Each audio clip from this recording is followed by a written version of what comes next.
Hello students, welcome to exam Guruji. जेएल प्रेरी की क्लास नंबर 3 में आप लोगों का स्वागत है, जिसमें हम लोग आर्टिकल्स का चैप्टर लेने वाले हैं। लास्ट के 2 लेक्चर्स हुए हैं जिसमें सिलेबस से रिलेटेड जो पढ़ाई हुई है वो लास्ट लेक्चर में हुई है, जिसमें मैंने नाउन के बारे में कुछ इंपॉर्टेंट चीज़ें आपको बताई थी। ठीक है, तो इस लेक्चर को समझने के लिए आपको लास्ट लेक्चर पढ़ना ज़रूरी है, जिसमें मैंने नाउन के बारे में कुछ चीज़ें समझाई थी, कुछ बेसिक सी चीज़ें थी। उसमें सिर्फ समझाया ही है, कोई क्वेश्चंस नहीं कराए हैं, कुछ नहीं, कुछ ऐसी चीज़ें, कुछ ऐसी टर्म्स बताई हैं जो यहाँ पर यूज़ होने वाली है। तो मैं यहाँ पर और टाइम अपना वेस्ट ना हो, इस वजह से मैंने लास्ट लेक्चर में उसको अच्छे से समझा दिया गया है। तो जो भी बच्चे अभी यहाँ पर ज्वाइन हुए हैं वो बेटर ये है कि आप एक बार पहले का लेक्चर देख लें, उसके बाद ही आपको ये वाला लेक्चर समझ में आएगा। अभी आपको जो समझ में आ रहा है समझ लीजिए, उसके बाद आप सबसे पहले आपका काम होगा कि लास्ट वाला क्लास नंबर 2 आप ज़रूर से देखो। ठीक है, क्योंकि कुछ चीज़ें मैं यहाँ पर स्किप करने जा रही हूँ ये बोल के कि क्लास 2 में पढ़ लेना। ठीक है, तो चलिए स्टार्ट करते हैं आर्टिकल्स के बेसिक्स। जेएल प्रेरी से रिलेटेड, जेएल प्रेरी के लेवल से एक लेवल अप करके आपको सारे क्वेश्चंस प्रॉपर्ली समझाऊंगी, कुछ थ्योरी के साथ, जो ज़रूरी है अपने पेपर को लेकर। देखिए यहाँ पर 20 मार्क्स का अपना पेपर आने वाला है, उस हिसाब से जितने भी जैसी भी पढ़ाई होनी चाहिए बिल्कुल वैसी पढ़ाई यहाँ पर होने वाली है। ठीक है, तो चलिए सबसे पहले अपन बेसिक्स सीखेंगे। अभी का जो फर्स्ट लेक्चर है वो बेसिक्स रहेगा। बेसिक्स से रिलेटेड आपने जेएल प्रेरी के पेपर में कैसे क्वेश्चंस आए हैं उन पर भी डिस्कस होगा इसी लेक्चर के अंदर, और कुछ बेस जो है वो पहले मैं इस लेक्चर में पढ़ाऊंगी। उसके बाद अपन आगे चलेंगे जहां पर अपन ए एन और द के बारे में प्रॉपर्ली समझेंगे। ठीक है, चलिए स्टार्ट करते हैं। हाँ भाई, तो सबसे पहले तो आर्टिकल्स के बारे में अपने को पता है। आर्टिकल्स होता क्या है? आर्टिकल्स होते हैं, अपन को पता है, ए एन और द। ठीक है, ए एन और द अपने आर्टिकल्स होते हैं। ठीक, अब ये तो सभी जानते हैं, ये भी जानते हैं जो मैं अभी बताने वाली हूँ, लेकिन फिर भी उन लोगों के लिए हम लोग पढ़ा रहे हैं जिनको कुछ भी नहीं आता उन लोगों के लिए। ठीक है, तो अपना जो टॉपिक है आर्टिकल्स, ये 3 लोग होते हैं, ए एन और द, है ना।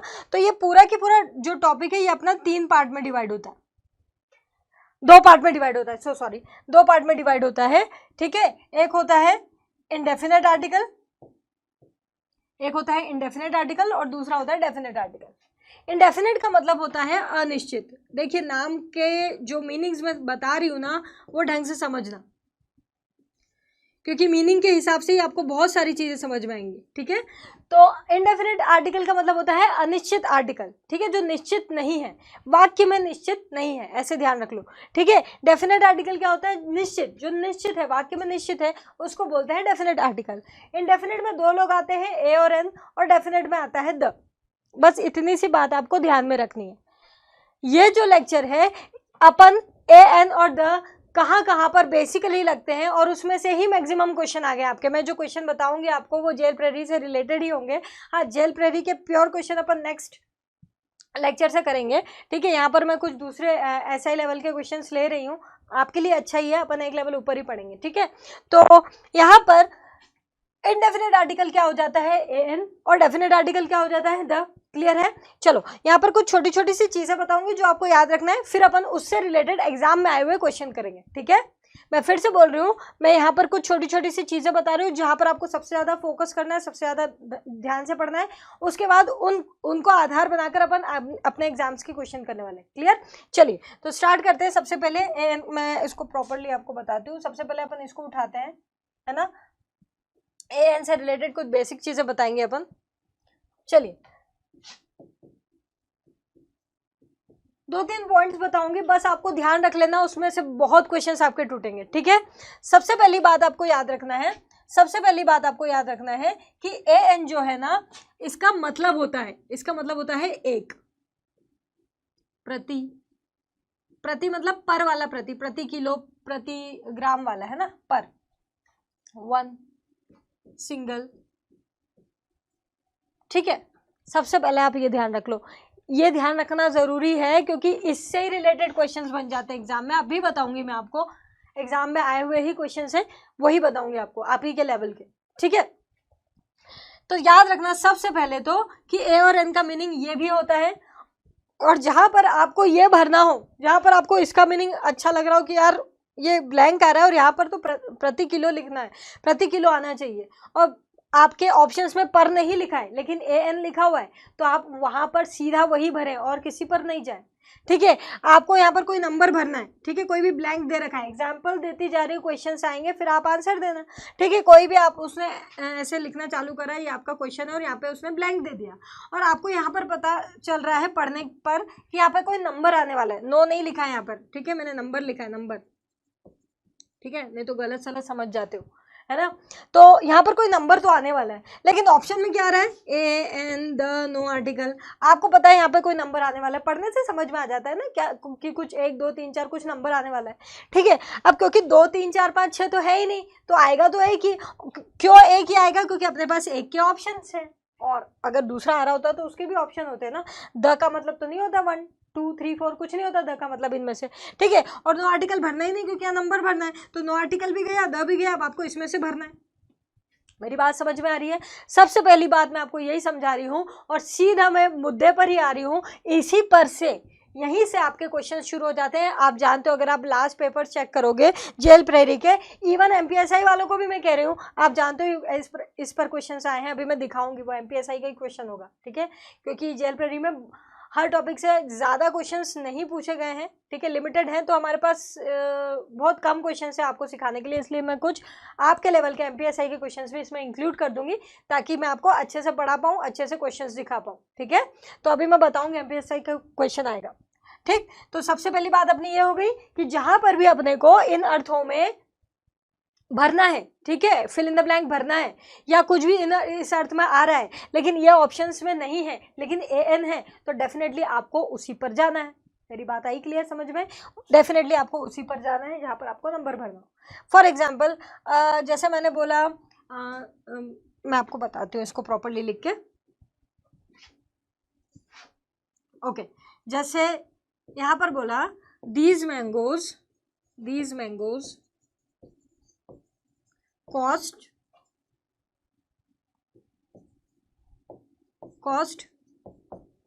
dash rupees, सॉरी डैश बोल दिया, ओके, 40 रुपीज डैश डजन, ठीक। मैं जो समझाने की कोशिश कर रही हूँ ना, क्या क्वेश्चंस मैंने देखे हैं, क्यों मैं आपको ये सबसे पहले यहाँ पर स्टार्ट होगी, भैया शुरू हो चुकी है पढ़ाई, डायरेक्ट एग्जाम की है ना, अभी अपन फालतू चीज़ें नहीं पढ़ रहे क्योंकि नोटिफिकेशन आ चुका है, एग्जाम होने वाली है, ठीक है। सीधा अपन क्वेश्चंस पर ही आ रहे हैं कि जिन चीज़ों पर से क्वेश्चंस पूछे जाते हैं उन चीज़ों पर मैं डायरेक्ट बता रही हूँ आपको, है ना। चलिए, तो ये जैसे ये क्वेश्चन ही बना लो आप, इसको उसने दिया AN द और नो आर्टिकल, इसको मैं नो आर्टिकल मान लेती हूँ, ठीक है। क्या भरना है भैया, तो मैंने यहाँ पर पढ़ना पड़ा चालू करा, These मैंगोज, ये आम, कॉस्ट 40 रुपीज, 40 रुपए के हैं, डैश डजन, इतने दर्जन। अब इतने मतलब कितने, इतने मतलब कितने, मतलब यहाँ पे कोई नंबर आएगा ना कि भैया 1 आएगा, 2 आएगा, 3 आएगा, 10 आएगा, कुछ तो आएगा ना, मतलब कोई नंबर आने वाला है, मेरे को पता चल गया। अब नंबर आने वाला है तो यहाँ पर 2 3 4 5 6 के लिए तो कोई ऑप्शन ही नहीं है मेरे पास, है क्या? इनमें से कोई है जो 2 3 4 5 6 के ऑप्शन देता हो? नहीं, मतलब 1 का ऑप्शन कोई तो नंबर मुझे भरना ही है। तो मुझे ये पता चल गया, मैंने गलती में, मुझे ये पता चल गया कि ये दोनों लोग तो हैं, ये नंबर 1 को रिप्रेजेंट कर सकते हैं, ये नंबर 1 को रिप्रेजेंट कर सकते हैं, तो मैं इनको यूज कर सकती हूँ, और बाकी तो करते भी नहीं है, तो इसलिए मैं क्या कर दूंगी, इन दोनों को पहले उड़ा दूंगी, ये तो पहले ही गए, अब ये दोनों बचते हैं।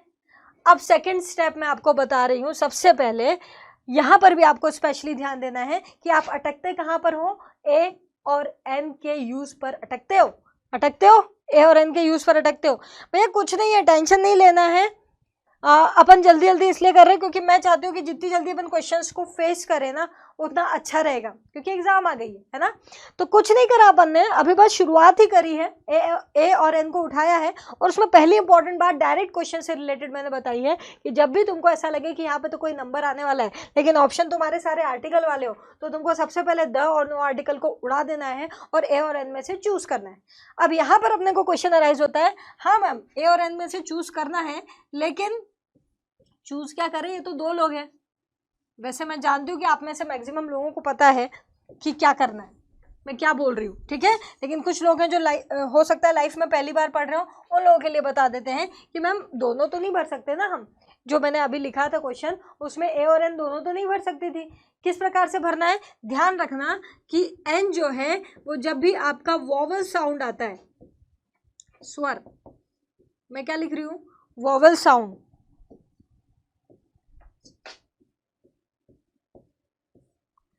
साउंड, ठीक है। आप लोगों के लिए यहाँ पे लिख लेती हूँ, आप स्नैपशॉट ले लीजिएगा, ठीक है। और ये क्या, कॉन्सोनेंट साउंड, कॉन्सोनेंट, कॉन्सोनेंट मतलब व्यंजन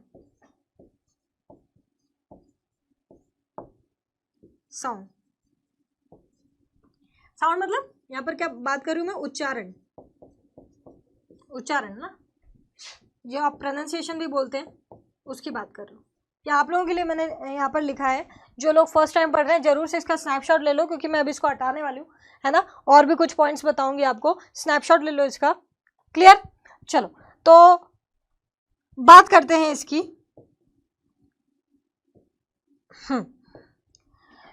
एन कहाँ पर भरोगे तुम, जब भी तुमको पता है कि यहाँ पे तो एन ही आना है, तो एन कहाँ पर भरोगे, जिस भी वर्ड के आगे तुम, जो भी वर्ड है उसके आगे जब जहाँ पर तुमको एन भरना है, अगर उसके पहले शब्द का उच्चारण, उच्चारण कह रही हूँ, ये नहीं बोल रही हूँ कि ए लिखा हो, ई लिखा हो, ओ लिखा हो, ऐसा कुछ नहीं बोल रही हूँ, ए ई आई ओ यू नहीं बोल रही हूँ, ठीक है। उच्चारण अगर स्वर का आया, अरे तुम कैसे भी लगा लो, तुम हिंदी बोलो चाहे इंग्लिश, ठीक है, अ आ इ ई ए एम उसे निकला इनमें से कुछ स्वर, इसका मतलब तुमको सीधा क्या लगाना है वहां पर, एन।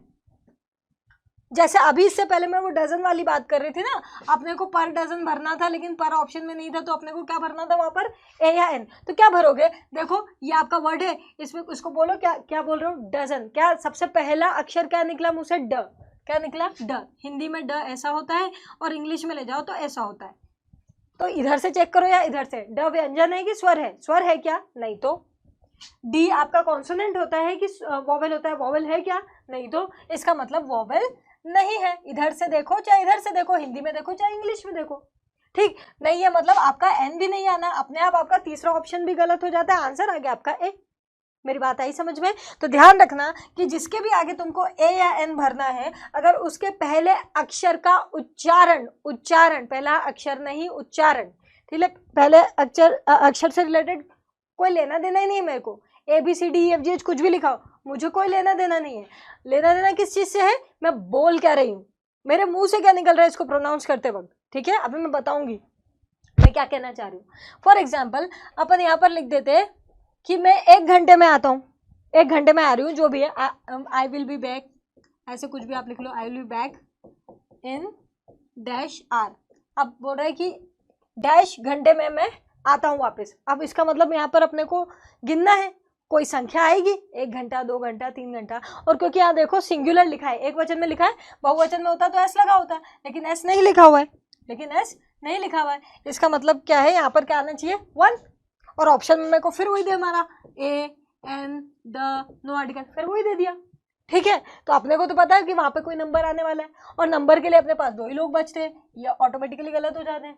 अब यहाँ कंफ्यूजन में आ गई, क्या करें, तो इसको मत देखना, बस मैं ये कह रही हूँ, मैं उन बच्चों को यहाँ पर पढ़ा रही हूँ क्योंकि हम शुरुआत ही कर रहे हैं, तो शुरुआत में बेसिक्स क्लियर होने चाहिए। तो उसको मत देखना कि भैया मैम यहाँ तो एच लिखा है, एच मतलब तो कॉन्सोनेंट होता है, मतलब हा होता है, हिंदी में माना जाता है एच को, तो ये तो व्यंजन हुआ, तो मैं ए लगा दूं यहाँ पर, गलत है भैया। आपने सुना है हार नहीं होता है, 1 घंटे के लिए आप 1 हार, 2 हार्स, 3 हार्स ऐसे नहीं बोलते हो, आप आर बोलते हो। आपके मुंह से क्या निकलता है, आर, क्या निकला, आ। और आ क्या होता है, स्वर होता है कि व्यंजन, बताओ मुझको, स्वर होता है ना। अच्छा चलो इंग्लिश में ले जाओ, कुछ लोग इंग्लिश में ही चेक करना है हमको, तो इंग्लिश में जो ए बनता है ना, इंग्लिश में जो ए बनता है ना वो ऐसा बनता है, इसको बोलते हैं आ, बोलते हैं। अब इसका पहला शब्द देखो आया ना, वॉवेल, वॉवेल क्या होते हैं, ए ई आई ओ यू, यही होते हैं, आया वॉवेल। तो मेरा कहने का मतलब है, हिंदी आती हिंदी में चेक कर लो, इंग्लिश आती इंग्लिश में चेक कर लो, लेकिन चेक आपको उच्चारण करना है, ना कि शब्द, ना कि लेटर, अक्षर।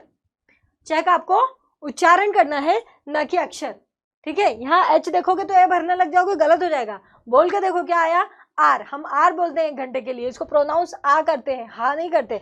इसका मतलब आंसर यहाँ पर क्या आना चाहिए, एन। तो यहाँ पर आपका दूसरा पॉइंट यहाँ पर मैं आपको क्लियर कर देती हूँ कि ए और एन जब हमको पता चल जाए कि इनमें से ही कोई यूज करना है तो हमको किस प्रकार से यूज करना है, जिस भी शब्द के जस्ट आगे अपन लगाने वाले ना उनको, जिस भी शब्द के जस्ट आगे अपन लगाने वाले ना उनको उसको बोल के देखना, जो पहला अक्षर का जो साउंड आएगा, जो उच्चारण आएगा, वो अक्षर अगर स्वर है तो एन और अगर व्यंजन है तो ए। मेरी बात आई समझ में? तो वहां पर डजन लिखा था अभी अपन ने तो ए लगाया, ड का साउंड था, लेकिन यहाँ पर आर लिखा है तो क्या लगाएंगे अपन, एन। मेरी बात क्लियर हुई? एक बार और आपको क्लियर कर देती हूँ, क्योंकि मैं आपको सीधे सीधे पॉइंट बता रही हूँ एग्जाम के क्वेश्चंस के, अभी बताऊंगी, पहले सीखोगे फिर क्वेश्चंस बताऊंगी, ठीक है? सीधे सीधे पॉइंट बता रही हूँ, एक बार और आपको बता देती हूँ दोनों पॉइंट्स।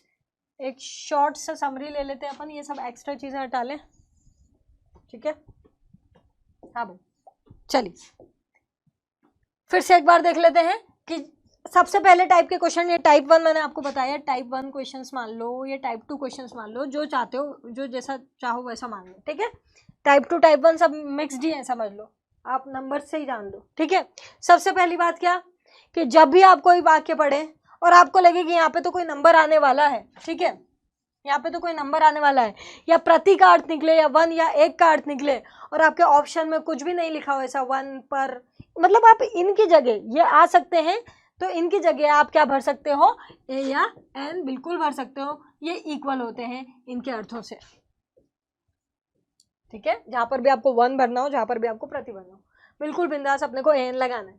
अब एन दोनों थोड़े लगाना है, तो इसलिए ये भी ध्यान रखना है कि अपने को जिस भी शब्द के आगे लिखने जाए उसके पहले अक्षर का उच्चारण देखना है, और उसके उच्चारण के हिसाब से अगर उच्चारण स्वर का है तो आप क्या लगाओगे, एन, अगर आपका उच्चारण व्यंजन का है तो आप क्या लगाओगे, ए।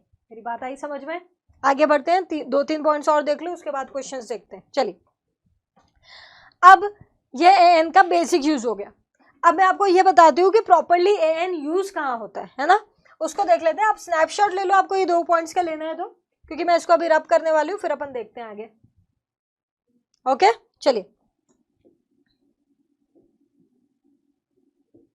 हाँ भाई, चलो, तो अब तीसरी बात पे आते हैं। तीसरी बात ये है कि ए और एन बेसिकली यूज क्या, देखो भैया मैं बहुत काम की बात बता रही हूँ, ये आपको बुक में नहीं लिखा हुआ मिलेगा, ये आपको बुक में नहीं मिलेगा, ठीक है? ए और एन, बहुत ध्यान सुनना, ए और एन जो है, जब हम किसी का इंट्रोडक्शन दे रहे होते हैं ना, जब आपको ऐसा लगे कि कोई चीज़ पहली बार बताई जा रही है या आपको नहीं पता था पहली बार बताया जा रहा है, जैसे मैंने आपसे कहा कि मेरा नाम एंजेला प्रिया सिंह है, ठीक है? तो ये मैं बताना पड़ रहा है मुझे, इसका मतलब ये कि आपको पता नहीं था, इंट्रोडक्शन। जब भी एक बस छोटी सी बात समझ लो कि जब भी आपको लगे कि इंट्रोडक्शन आ रहा है, इंट्रोडक्शन आ रहा है और रूल और जो 3rd पॉइंट है 4th पॉइंट से मैच हो रहा है,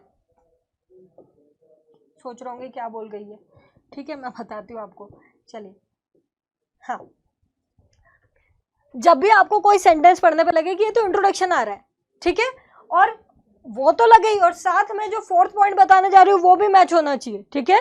तब आपको 101% ए और एन ही भरना है। पहले 4th पॉइंट सीख लेते हैं, फिर 3rd पॉइंट सीखेंगे, मैंने ऊपर नीचे कर दिया है, पहले 4th सीख लो, उसके बाद बताती हूँ, ये वाली बात पर बाद में आते हैं, ठीक है? तो ए और एन लगता कहाँ है बेसिकली, देख लो, ठीक है? ए और एन आपका लगता है इनडेफिनेट सिंगुलर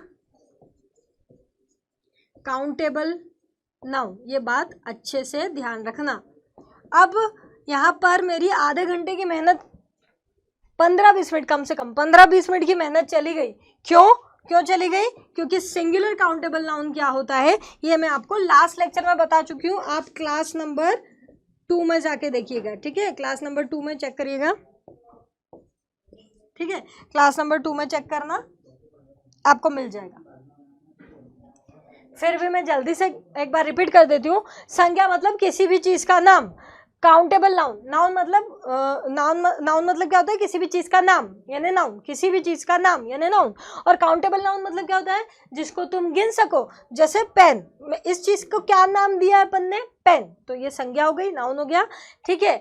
और ये काउंटेबल भी है क्योंकि मैं गिन सकती हूँ, 1 पेन 2 पेन 3 पेन गिन सकते हैं, तो उसको बोलते हैं काउंटेबल। अगर तुम नहीं गिन पा रहे हो, जैसे पानी, 1 पानी 2 पानी 2 हवा 3 हवा नहीं गिन पा रहे हो तो वो काउंटेबल नाउन नहीं होगा, और वहाँ पर ये ए और एन के सारे रूल्स फेल हो जाएंगे। ए और एन सिर्फ और सिर्फ ओनली सिंगुलर काउंटेबल नाउन पे लगता है, ठीक है, ओनली किस पर लगता है, सिंगुलर काउंटेबल नाउन पे लगता है। और एक भी होना चाहिए, मतलब इसका मतलब ये है कि 1+ भी नहीं होना चाहिए, एक से ज्यादा नहीं होना चाहिए, क्योंकि अभी जस्ट अपन ने पढ़ा था लास्ट में कि इसका मतलब ए और एन का मतलब क्या होता है, 1 होना चाहिए, 1 होता है, इसका मतलब एक से ज्यादा नहीं होना चाहिए। कहने का मतलब अगर वहां पर डजन्स लिख दिया होता तब ए भी नहीं आता, अगर जो मैंने लास्ट में बताया उसमें आर्स लिख दिया होता, आर्स एस आ जाता, एक से ज्यादा हो जाते, तो एन भी नहीं आता, वो भी गलत हो जाता। मेरी बात आई समझ में? अभी जस्ट इसके पहले मैं आपको समझा रही थी ना कि डजन के पहले ए आएगा प्रति के अर्थ में, आर के पहले एन आ रहा है 1 के अर्थ में, वो भी नहीं आएगा अगर आपका ये जो नाउन है ना वो बहुवचन में हो जाए, तो वो भी नहीं आएगा। फिर क्या आएगा मैम, फिर डिपेंड करता है कि फिर 2 ही चीज़ों में से आएगा, या तो नो आर्टिकल आएगा या तो द आएगा, वो भी डिपेंड करता है सिचुएशंस के हिसाब से। जैसे जैसे आगे बढ़ेंगे आपको अपने आप समझ में आता जाएगा मैं क्या बात कर रही हूँ, ठीक है। लेकिन ए एन पढ़ रहे हैं ना अभी, वो तो नहीं आ सकते। तो इसका मतलब तुमको मैं इनडायरेक्टली कुछ चीज़ें आपसे कहना चाह रहा है, वो भी आप ध्यान रख लो, कुछ चीज़ें इनडायरेक्टली कह रहा है, देख लो। पहली चीज़ संज्ञा ही होनी चाहिए, अगर संज्ञा नहीं तो गलत हो जाएगा, मतलब संज्ञा ही होनी चाहिए, अगर संज्ञा नहीं तो गलत हो जाएगा। फिर उसके बाद काउंटेबल ही होना चाहिए, इसका मतलब इसने अनकाउंटेबल के लिए मना करा है, ध्यान रखना। जो जैसे अभी मैंने कहा ना पानी है, हवा है, उसके आगे ए एन नहीं आ सकते। जो चीज़ें आप 1 2 3 4 नहीं गिन सकते उसको अनकाउंटेबल कहते हैं। इसको बहुत अच्छे से समझना है, तो क्लास 2 में मैंने इसका जिक्र कर रखा है, क्लास नंबर 2 में मैंने इसीलिए ये सब पढ़ाया क्योंकि मुझे पता था कि यहाँ पर आपको बहुत सारी चीज़ें सिखानी जो मैं वहाँ सिखा चुकी हूँ, ठीक है। तो आप वहाँ पर क्रॉस चेक कर लीजिएगा, मैं शॉर्ट में बता देती हूँ। जिसको आप 1 2 3 4 नहीं कर सकते ना, 1 2 भी नहीं कर सकते, वो अनकाउंटेबल है। जिसको 1 2 भी नहीं कर सकते वो अनकाउंटेबल। आई बात समझ में? तो अनकाउंटेबल आएगी तब भी आपको ए एन नहीं लगाने का है। उसके बाद आगे बढ़ते हैं, फिर क्या बोल रहा है, सिंगुलर, इसका मतलब उसने ये भी बोल दिया कि प्लूरल होगा ना तब भी ए एन नहीं लगाना है। तो आपको बहुत सारी चीज़ें क्लियर हो गई। मतलब जब क्वेश्चन आएगा अगर बहुवचन हुआ ए एन को पहले ही उड़ा देना। मेरी बात आ रही समझ में? ठीक है। अगर क्वेश्चन आया जैसे अनकाउंटेबल आया, मान लीजिए एक डैश लगा हुआ है और एयर लिखा हुआ है, अरे हवा को गिनते हो क्या 1 2 3 4? मैंने क्या कहा, जिसका 1 2 3 4 नहीं होता है वो अनकाउंटेबल होता है। तो आप बोल दो भाई भैया बाहर मत जाना, 5 6 हवा चल रही है, नहीं ना, इसका मतलब नहीं गिन पाते, इसका मतलब ये क्या है, अनकाउंटेबल। और इसका मतलब क्या है कि उसने बोला है कि अनकाउंटेबल है तो ए एन नहीं आते। तो आपका सबसे पहले रॉन्ग होने वाले ऑप्शंस क्या होंगे, ए एन। फिर बाद में देखना सिचुएशन के हिसाब से कि भरना क्या है, द भरना है कि नहीं भरना, ठीक है। लेकिन ए एन तो नहीं आने वाले। मेरी बात आई समझ में? तो याद रखना कि इनडेफिनेट सिंगुलर काउंटेबल नाउन, खासकर इसकी बात कर रही हूँ मैं, सिंगुलर काउंटेबल नाउन, इसी के आगे ए एन लगता है, ठीक है। अब सोच रहे होगे यहाँ पर डब्बा बना दिया और इसका क्या मैम, इसको थोड़ा दूसरे कलर से हाईलाइट कर लेते हैं। इसका क्या मैम, ये इंडेफिनेट के बारे में तो कुछ नहीं समझा रहा हूँ भैया, ये तो अपने 2 3 चीज़ों से समझ में आता है। इंडेफिनेट मतलब अनिश्चित। भैया मैंने कहा कि एक लड़का है, अब आपको कैसे पता कि लड़का निश्चित है कि अनिश्चित, मतलब आपको कैसे पता कि उस लड़के के बारे में मेरे को पता है, निश्चित है मेरे दिमाग में, या हो सकता है पहली बारी मैं उसको देख रही हूँ तो अनिश्चित है, मुझे नहीं पता कौन लड़का है, आपको नहीं पता यहाँ क्या चल रहा है। तो इसीलिए जितना भी वो क्वेश्चन में दिखाए उस हिसाब से हम डिसाइड करेंगे कि चीज़ें अनिश्चित है कि निश्चित है। जितना भी वो क्वेश्चन में दिखाएगा उस हिसाब से हम लोग डिसाइड करेंगे कि चीज़ें अनिश्चित है कि निश्चित है। कहने का मतलब ये है कि मैंने बोल दिया देयर इज डैश बॉय, ठीक है, और ऑप्शन वही दे दिया अपने ए एन द और नो आर्टिकल। अभी इससे तो रिलेटेड बात हो ही नहीं रही तो इसको भी हटा दीजिए। यहाँ पर बात करते हैं कि ए एन लगेगा भी कि नहीं लगेगा। मैंने बोला बात एक लड़का है, ऐसा लग रहा है कि पहली बार कोई चीज़ बता रहे हैं। जब भी हमको ऐसा लगता है कि कोई इंट्रो दे रहा है, कोई चीज़ बता रहा है, पहली बार बता रहा है, कुछ भी आपको ऑप्शन या कोई हिंट नहीं मिल रही है कि जो भी चीज़ की बात हो रही है वो पहले बात हो चुकी है, ऐसा कुछ नहीं है।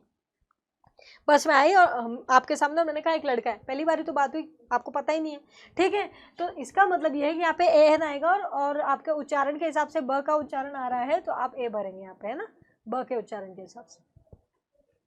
लेकिन मैंने अगर इसके आगे जरा सी चीज और बढ़ा दी, मैंने लिखा who met us, in the market last night.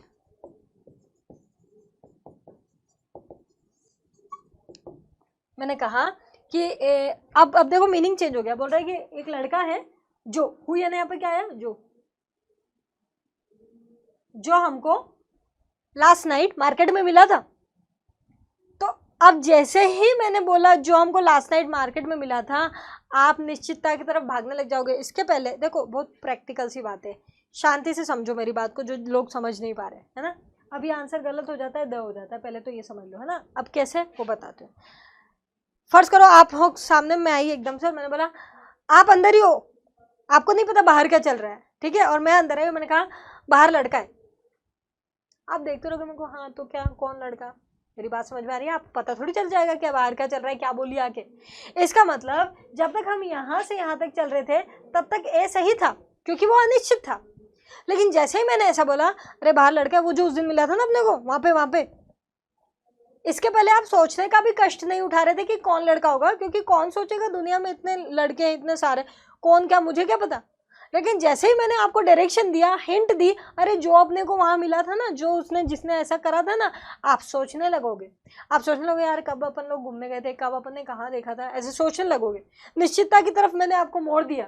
तो जैसे ही मैं आपको हिंट देना शुरू कर देती हूँ, जैसे ही आपका दिमाग चलना शुरू कर देता है कि वो कौन होगा, इसका मतलब ये है कि वो कहाँ पर जा रहा है, निश्चितता की तरफ जा रहा है। और निश्चितता की तरफ जाने पर क्या हो जाता है, आपका आंसर चेंज हो जाता है।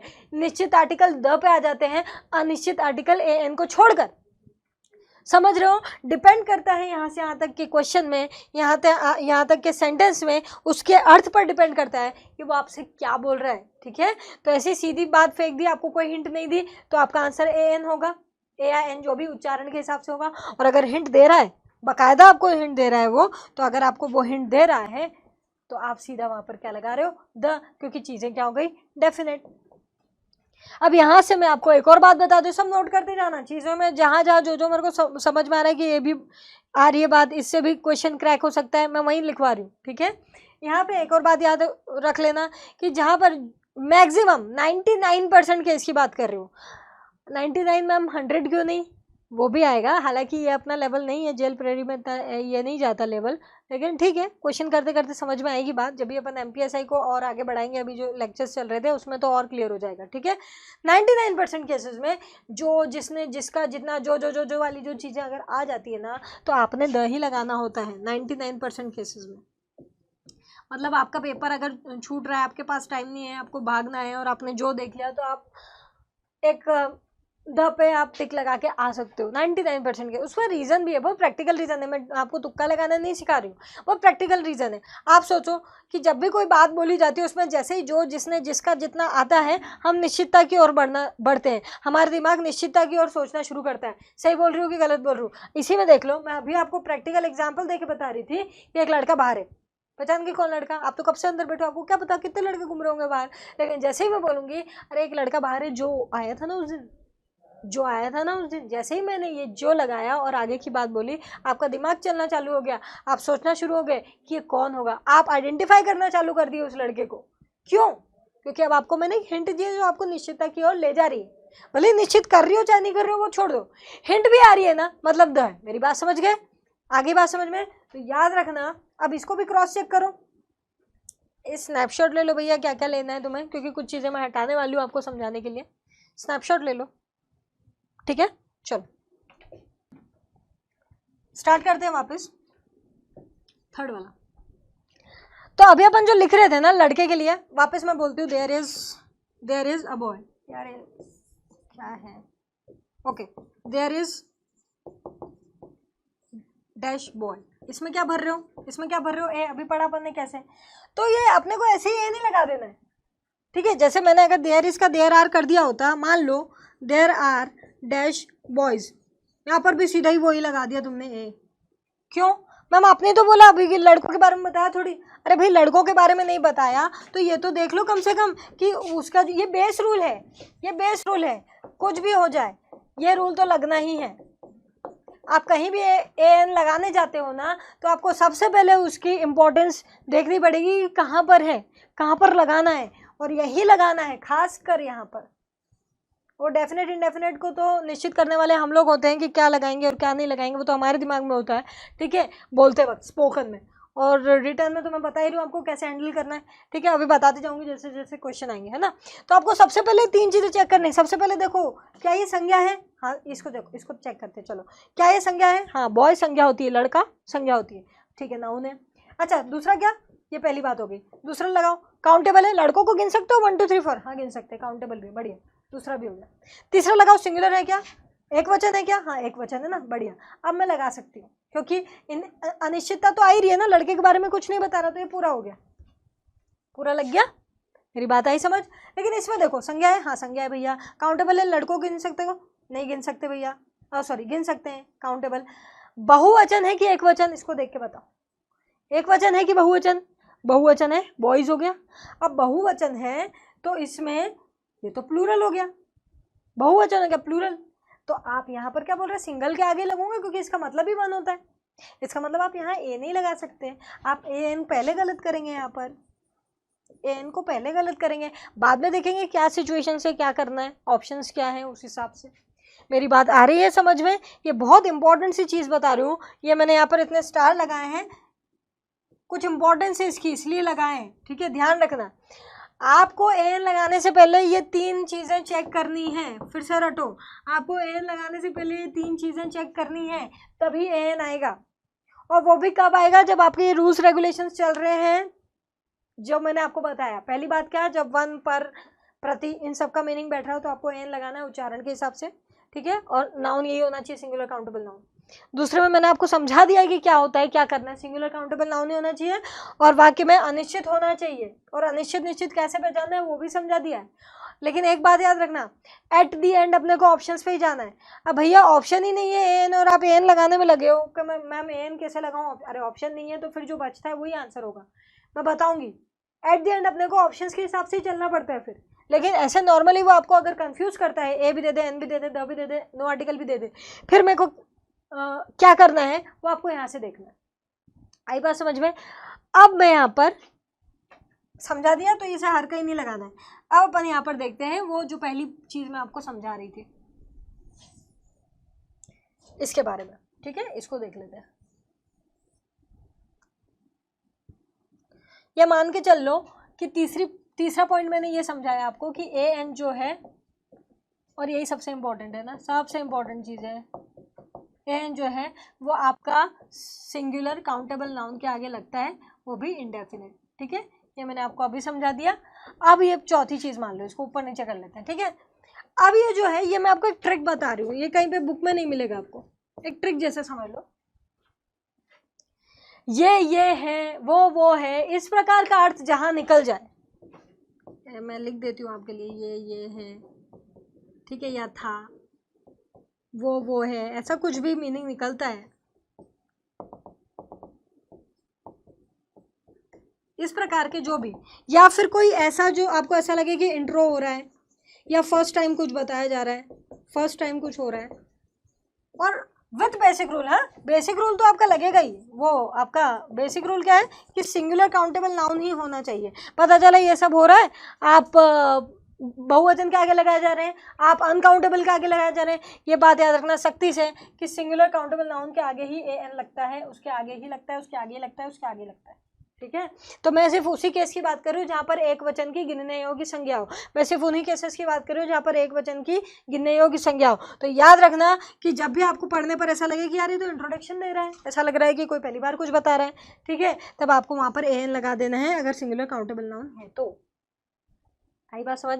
या सेंटेंस के अर्थ में आ रहा है, जैसे मैं एक टीचर हूँ, वो एक स्टूडेंट है, वो एक टीचर हुआ करता था, ये है, वो है, वो था, ये था, इस तरह का जैसा अर्थ निकले, जैसे ही अर्थ निकले और सिंगुलर काउंटेबल नाउन दिख जाए तुम्हें, सीधा ए एन लगाना है, सीधा ए एन मतलब जो भी है आपके प्रोनाउंसिएशन के हिसाब से आप उसको लगा दोगे, लेकिन लगाना इन दोनों में से ही एक है, ये पक्की बात है, उसी में से आंसर है 100%। आगे बात समझ में। तो ये छोटी सी चीज़ आपको ध्यान रख लेना है कि जब बेसिक रूल लगा हुआ हो, मतलब सिंगुलर काउंटेबल नाउन हो और आप अर्थ निकाल रहे हो, और अर्थ निकालने पे आपको ऐसा लगे कि कोई इंट्रोडक्शन आ रहा है, या ऐसा लग रहा है कि हमको नहीं पता, वो पहली बार कुछ बता रहा है सामने वाला बंदा, जैसे बता रहे ना वो लड़का है बाहर, ठीक है, पहली बार, या किसी का इंट्रोडक्शन लग रहा हो ये है वो है का अर्थ आ रहा हो, तब आप AN ही लगाएंगे बस। अभी क्वेश्चन दिखा दूंगी एग्जाम के, ठीक है, अभी सिर्फ ये 3-4 पॉइंट पढ़ लो पहले आप, है ना, क्योंकि पॉइंट पढ़े बिना मैं वहां समझाऊंगी मजा नहीं आएगा। आगे बढ़े, चलिए नेक्स्ट चलते हैं। स्नैपशॉट लेना तो ले लो इसका भी, एक तो मैंने थर्ड बात बताई है और एक ये, और यही सबसे इंपॉर्टेंट है। हाँ, बार बार मैं कितना हाईलाइट करूँ, मतलब मैं थक गई हूँ इसको हाईलाइट करते करते, लेकिन मैं फिर भी करती हूँ। सबसे इंपॉर्टेंट बात यही है कि AN आपका सिंगुलर काउंटेबल नाउन के लिए ही लगता है। सबसे पहले तो आपको वही चेक लगाना है, उसके बाद ये सब चेक करना है, ठीक है, वो बेसिक चेक है, वो बेसिक चेक है, और ये सारे आपके रूल्स है जहाँ पर लगाना है, ठीक है, ओके। चलिए आगे बढ़ते हैं। नेक्स्ट है आपका थर्ड पॉइंट हो गया था, फोर्थ, फिफ्थ। अब छोटी छोटी सी बातें समझना। जब भी तुम किसी फेमस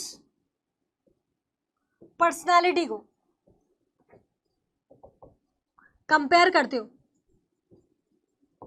किसी और से, ठीक है, तब आप उसके आगे AN लगाते हो उच्चारण के हिसाब से। पर्सनालिटी या प्लेस भी हो सकता है, पर्सनालिटी या प्लेस, ठीक है। आप किसी से कंपैरिजन करते हो तो AN लगा सकते हो, लेकिन अगर वो डेफिनेट हो, उसमें लिमिट लगी हुई हो, अभी क्या आधी बात समझ आ रही हो कि आधी नहीं आ रही है, समझाती हूँ, तो आपको द लगा देना है सेम बात में। क्या बोल रही हूँ समझाती हूँ। कभी कभी क्या होता है, हम किसी फेमस जगह को या फेमस पर्सनालिटी को किसी और पर्सनालिटी या किसी और जगह से कंपेयर करने लग जाते हैं। जैसे एक बहुत ही कॉमन क्वेश्चन है, आपने देखा होगा अगर आप इंग्लिश की बुक्स पढ़ते हैं अपना ये कॉम्पिटिटिव, ठीक है, कि कश्मीर स्विट्जरलैंड है, कश्मीर स्विट्जरलैंड है, ये बोल सकते हो, अपन कंपैरिजन कर रहे हैं एक जानी मानी जगह का एक जानी मानी जगह से। जरूर नहीं कि दूसरी जगह जानी मानी हो, नॉर्मल भी हो सकती है, ठीक है। तो अपन एक नॉर्मल सा सेंटेंस अपन पढ़ने में आता है अपने को, कश्मीर इज डैश स्विट्जरलैंड, ठीक है। तो ये कश्मीर स्विट्जरलैंड है क्या? मुझे एक बात बताओ, एक प्रैक्टिकल बात बताओ, कश्मीर स्विट्जरलैंड है क्या? नहीं है ना, ये दो अलग अलग लोग हैं, दो अलग अलग जगह हैं, एक नहीं है। तो फिर ये क्या लिख रहे हो? इसका मतलब हम कंपेयर कर रहे हैं, हम इस जगह को इससे कंपेयर कर रहे हैं कि इसके जैसा लगता है, मतलब कहने का मतलब। ऐसा करते हो ना, ये नॉर्मल चीज़ है, ऐसा करते हो ना, कोई बहुत अच्छा गाता है, अपन बोलते हैं अरे यार ये तो अपना अरिजीत सिंह है, या ये तो लता मंगेशकर है, ऐसे बोल देते तो हो थोड़ी जाते हैं। ये वैसी ही बात है, अपन कंपेयर कर रहे हैं, कोई अच्छा है और अपन वैसे ही अच्छे से कंपेयर कर रहे हैं, ठीक। तो यहाँ पर वो ये बोल रहा है, यहाँ पर है अभी अपन फेमस पर्सनालिटी या प्लेस को जब हम कंपेयर करते हैं किसी और प्लेस या पर्सनालिटी से, तब आप क्या लगा रहे होते हैं? AN। और क्योंकि स का साउंड है ना स्विट्जरलैंड में, तो ए लगेगा, स व्यंजन है ना, इंग्लिश में ले जाओ तो ऐसा आता है, व्यंजन है, ठीक है। लेकिन इसने यहाँ पर एक अपवाद दे दिया। अपवाद क्या दिया? कि डेफिनेट हो, डेफिनेट, निश्चितता आए या लिमिट लग जाए। देखो एक ऐसे फ्री क्या होता है? फ्री फ्री फ्री फ्री कहीं भी जाओ। और लिमिट क्या होती है? इससे बाहर नहीं जाना है, मतलब अब मुझे जितना भी पेन घुमाना है इसके अंदर ही घुमाना है, इसको बोलते हैं लिमिट। ये जो रेड में आई इसको क्या बोलते हैं? लिमिट बोलते हैं, ठीक है। चलो तो अब इसको देख लेते हैं, लिमिट क्या होती है। अगर मैं यहां पर लिखती Kashmir is dash Switzerland of India, ठीक है। अब मेरी बात को सुनो ध्यान से।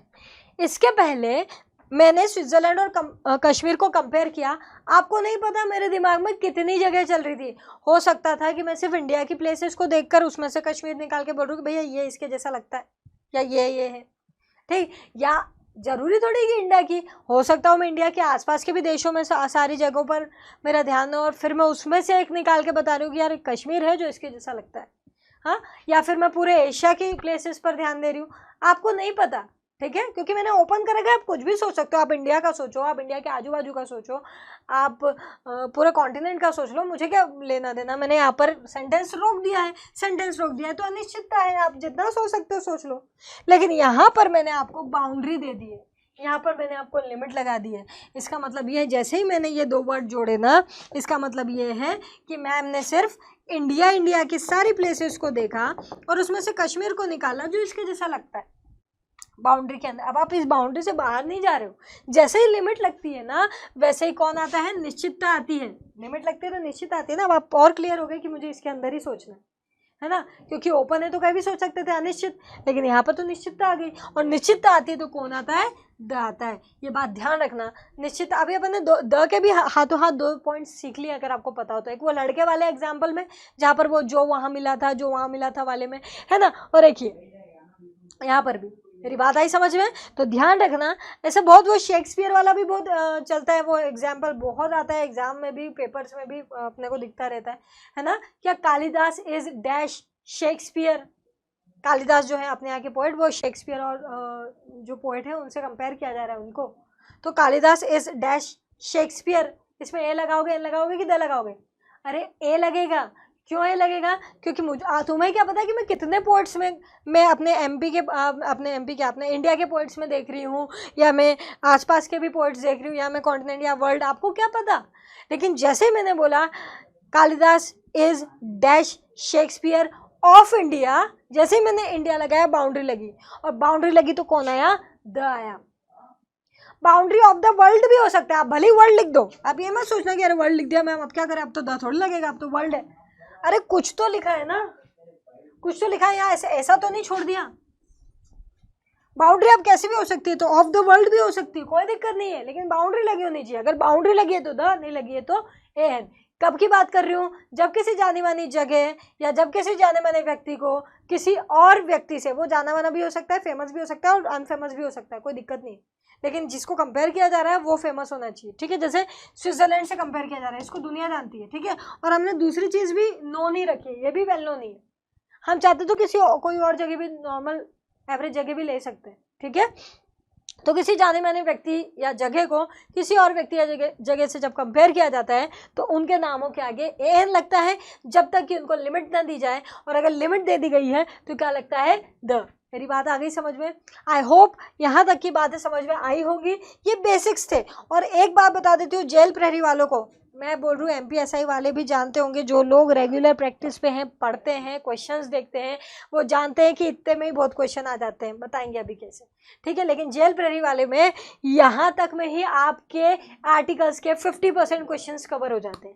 50% क्वेश्चंस आपके यहीं कवर हो जाते हैं, जबकि अभी आगे और मैं 2-3 लेक्चर और लूँगी आपके, जिसमें आपको ओमिशंस और द बताऊँगी, बहुत सारी इंपॉर्टेंट चीज़ें बताऊँगी। लेकिन इसी में आपके आर्टिकल्स के 50% क्वेश्चंस हैं, ये आप क्रॉस चेक भी कर सकते हैं, जहाँ पर भी आपको टॉपिक वाइज क्वेश्चंस मिलते हैं जेल प्रहरी के, ठीक है। तो मेरी बातें समझ में आ गई। एक बार एक रिकॉल कर लेते हैं, 1 मिनट के अंदर आपको रिकॉल हो जाएगा। इसको स्नैपशॉट ले लो फटाफट।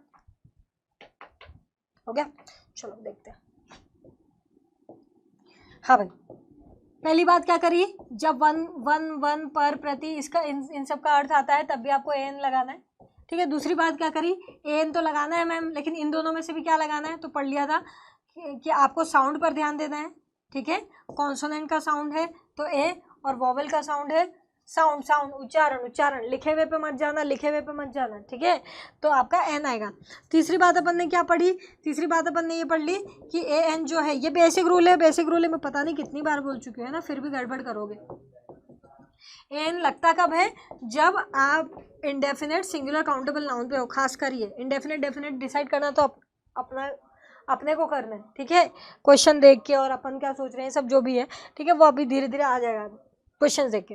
बाकी होना क्या चाहिए, सिंगुलर काउंटेबल नाउन होना चाहिए, एक वचन की गिनने योग्य संज्ञा ही होनी चाहिए, ठीक है।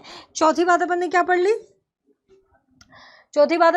ली, कि जब भी आपको ऐसा, ये तो एक्स्ट्रा है, ये एक्स्ट्रा मैं आपकी हेल्प कर रही हूँ, इसी में बहुत सारे काम हो जाएंगे आपके।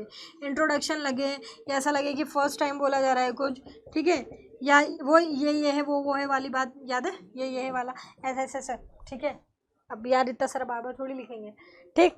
तो यहाँ पर जब भी ऐसा कुछ भी आए, और अगर सिंगुलर काउंटेबल नाउन है तो आपको डेफिनेटली वहाँ पे ए या एन ही लगाना है उच्चारण के हिसाब से, ठीक है। और आखिरी पांचवी बात क्या कर ली थी अपन ने, अभी कि वो वेल नोन पर्सनालिटी या प्लेस का जब भी किसी से कंपैरिजन होता है तो अगर लिमिट है तो द आता है, और अगर लिमिट नहीं है तो AN आते हैं वो अभी बता दिया मैंने। आई बात समझ में। और यहाँ पर अपन ने द का, अगर यहाँ पर मैं आपको एक बात बताऊँ तो अपन ने द के भी 2 पॉइंट्स पढ़ लिए हैं। एक पॉइंट द का यहाँ पर है, पढ़ा ना द कहाँ पर आएगा, और एक पॉइंट मैं यहाँ पर सिखाते सिखाते आपको द का पॉइंट पढ़ा चुकी हूँ। क्यों कि जहाँ पर जो जिसने जिसका वगैरह आता है, डेफिनेटनेस आती है, कहीं से भी हिंट मिलती है आपको, तो आप क्या लगाते हो, द लगाते हो। इतनी चीज़ें हमने पढ़ ली हैं, 5 पॉइंट AN के और द के 2 पॉइंट। क्लियर है? स्नैपशॉट ले लो इसका, वैसे तो कुछ समझ नहीं आएगा, ठीक है, वो तुम्हें अपनी राइटिंग में प्रॉपरली लिखना पड़ेगा, ठीक है। तो इसको देख लो, फिर मैं कुछ क्वेश्चंस बता देती हूँ जो अपने एग्जाम लेवल के हैं, बिल्कुल एग्जाम लेवल के हैं। इनफैक्ट ये MPSI के क्वेश्चंस अभी बता रही हूँ, क्योंकि जेल प्रेरी के तो सारे ही कराने हैं, तो सारे कराने के चक्कर में क्या है कि अपने पास है ही कम, ज़्यादा है ही नहीं कि मैं प्रैक्टिस कराऊँ, तो इसलिए एक्स्ट्रा लेने पड़ रहे हैं, है ना। तो जेल प्रेरी वाले लेवल के ही क्वेश्चन मैं MPSI के अभी बताती हूँ आपको इसी में। चलें स्टार्ट करें। आई होप आप लोग प्रिपेयर्ड हैं। स्टार्ट करते हैं नेक्स्ट क्वेश्चन। यहाँ पर क्वेश्चन नंबर 1 देखिए, अभी तक जो भी पढ़ा है उसी में आपके मैक्सिमम क्वेश्चन हो जाएंगे। देखिए यहाँ पर आपको फिल इन द ब्लैंक भरना है। Mister Smith is dash honourable person, full stop. Mister Smith is dash honourable person. ले लो अपना टाइम, जल्दी से देख लो, ठीक है। आया? देखो कुछ नहीं करना है। देखो ऑनरेबल का मतलब क्या होता है? ऑनरेबल मतलब सम्माननीय, पर्सन व्यक्ति। अच्छा एक बात और याद रख लेना, एक बात और याद रखना है ना, आपका सिंगुलर काउंटेबल नाउन है अगर, है ना, और अगर उसके पहले कोई एडजेक्टिव आया हुआ है, एडजेक्टिव मतलब क्या होता है? विशेषण। इसको यही समझ लो, एडजेक्टिव मतलब क्या होता है? विशेषण, ठीक है। विशेषण कौन? जो इसके बारे में हमको कुछ भी पता है। विशेषण कौन होता है? जो संज्ञा के बारे में हमको कुछ भी बताता है। जैसे लड़का, 2 मिनट उसको छोड़ देते हैं, मैं एक चीज़ और बता देती हूँ आपको, यहीं पर कर लेते हैं। लड़का क्या होता है? ये संज्ञा है। अब इस लड़के के बारे में आपको और कुछ नहीं पता, क्या है क्या नहीं, आप कुछ भी सोच सकते हैं, कैसे भी लड़का होगा, नहीं पता, ठीक। लेकिन अगर मैं बोलूँ इंटेलिजेंट, इंटेलिजेंट मतलब क्या होता है? बुद्धिमान। ये इंटेलिजेंट कौन है? किसके बारे में बता रहे? बुद्धिमान, इस बॉय के बारे में। बॉय कौन है? नाउन। इसका मतलब अगर मैं इंग्लिश ग्रामर की लैंग्वेज में बोलूं तो यह शब्द संज्ञा के बारे में बता रहा है। लड़का, कैसा लड़का? इंटेलिजेंट लड़का। अब आप कम से कम उसको बेवकूफ़ तो नहीं समझोगे, सिली तो नहीं समझोगे। आई बात समझ में? तो आपको इसके बारे में उसकी पिक्चर और क्लियर कर रहा है, उसके बारे में बताकर, ठीक है। तो वो शब्द सुन लो ध्यान से, ताकि आप मेरी बातों को समझ पाओ। वो शब्द जो संज्ञा के बारे में कुछ भी बताए, उसकी पिक्चर और क्लियर करे, उसके बारे में जानकारी दे, उस शब्द को एडजेक्टिव कहते हैं। विशेषण, संज्ञा के बारे में कुछ भी बताने वाला शब्द, अच्छा बुरा कुछ भी हो सकता है, अच्छा बुरा, कलर, ये वो, रूप रंग, कैसे, कुछ भी बता रहा हूँ, उसके बारे में आपको इंट्रोडक्शन मिल रहा हो, ठीक है, उसकी पिक्चर क्लियर कर रहा हूँ। वो जैसे गुड है, बैड है, इंटेलिजेंट है, ब्यूटीफुल है ना। आप कलर्स भी ले सकते हैं, जैसे मैंने पेन लिखा, अब आपको क्या पता कौन सा पेन, बताओ, हजारों कलर के पेन है, हो सकते हैं, आपको क्या पता। लेकिन अगर मैं यहाँ पर लिख दूँ ब्लू पेन, तो ये ब्लू किसके बारे में बता रहा है? पेन के बारे में। तो यहाँ पर ये क्या हुआ? एडजेक्टिव हुआ। और यूँ अलग से देखो तो ब्लू तो कलर का नाम है, और ब्लू कलर का नाम है मतलब नाउन होता है, नाम यानी नाउन। लेकिन फिलहाल ये शब्द इसके बारे में बता रहा है, तो जब भी वो किसका कैरेक्टर, किसका रोल प्ले कर रहा है? उस व्यक्ति का जो संज्ञा के बारे में बताता है। और जो संज्ञा के बारे में बताता है वो दिखने में फिर कैसा भी हो, अगर वो एडजेक्टिव की जगह तो एडजेक्टिव ही माना जाएगा। जो शब्द संज्ञा के बारे में बताए वो एडजेक्टिव होता है, विशेषण होता है, चाहे उसकी शक्ल कैसी भी हो, चाहे उसकी शक्ल नाउन की जैसी हो। आई बात समझ में? तो समझ जाना। तो मैं बता कुछ और रही थी, एडजेक्टिव बताना पड़ गया आपको बीच में। अभी एडजेक्टिव पढ़ेंगे भी अपन, है ना, अपने कोर्स में, उसमें आएगा अभी। जैसे मैंने नाउन का पढ़ाया लास्ट लेक्चर में, वैसे एडजेक्टिव भी उठाएंगे। अभी जितना ज़रूरी है उतना बता दे रही हूँ कि जब भी कोई आपका नाउन है और आपका पूरा AN का रूल लग रहा है वहाँ पर, लेकिन उस नाउन के पहले एक एडजेक्टिव है। एडजेक्टिव कौन? जो इसके बारे में कुछ बता रहा है। तो आपका AN जो यहाँ आना चाहिए ना, वो यहाँ ना आकर एडजेक्टिव के आगे आएगा तो इसके लिए ही, लेकिन आएगा इसके आगे और इसके उच्चारण के हिसाब से, इसके उच्चारण के हिसाब से। मैं रिपीट कर देती हूँ मैं क्या कहना चाहती हूँ, ठीक है, वापस से देख लेते हैं प्रॉपरली। चलो वापस से देख लेते हैं कि आपके रूल्स रेगुलेशन जो 5 रूल मैंने पढ़ा है ना, वो उसमें से लग रहे हैं, एक सिंगुलर काउंटेबल नाउन पे लग रहे हैं। लेकिन क्या हुआ कि उस सिंगुलर काउंटेबल नाउन के पहले एक एडजेक्टिव है। कौन एडजेक्टिव?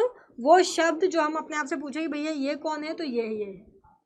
इसका इंट्रोडक्शन दे रहा या इसके बारे में आपको कुछ बता रहा हो, या इसके बारे में आपको कुछ भी बता रहा हो जिससे इसकी पिक्चर क्लियर हो रही है, एडजेक्टिव लिखा है।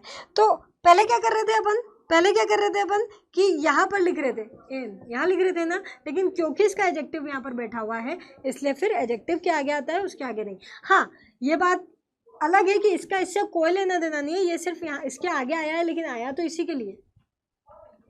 छोटी सी बात है, अभी भी क्वेश्चन मार्क लेके बैठे होंगे कुछ लोग 101%। देखो ही,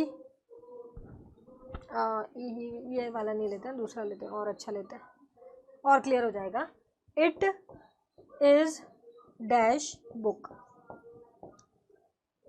पढ़ के क्या लगा? इंट्रोडक्शन आ रहा है क्या? इसका मीनिंग निकाल सकते हो ना, बहुत इजी सा सेंटेंस है। ये एक बुक है, याद आ रहा है कुछ? ये है, वो है, ये एक बुक है ना? ये है, वो है आया। एन की संभावना है बड़ी, अब बड़ी ही है संभावना, डायरेक्ट नहीं लगा देना है, चेक कर लेना पहले कि सिंगुलर काउंटेबल नाउन है क्या। हाँ, बुक यानी संज्ञा, किसी चीज के नाम को बोलते हैं ना, बुक किताब संज्ञा है। अच्छा, बुक्स को गिन सकते हो? गिन सकते हैं भैया, काउंटेबल भी है। और देखो सिंगुलर है, बुक्स तो नहीं लिखा।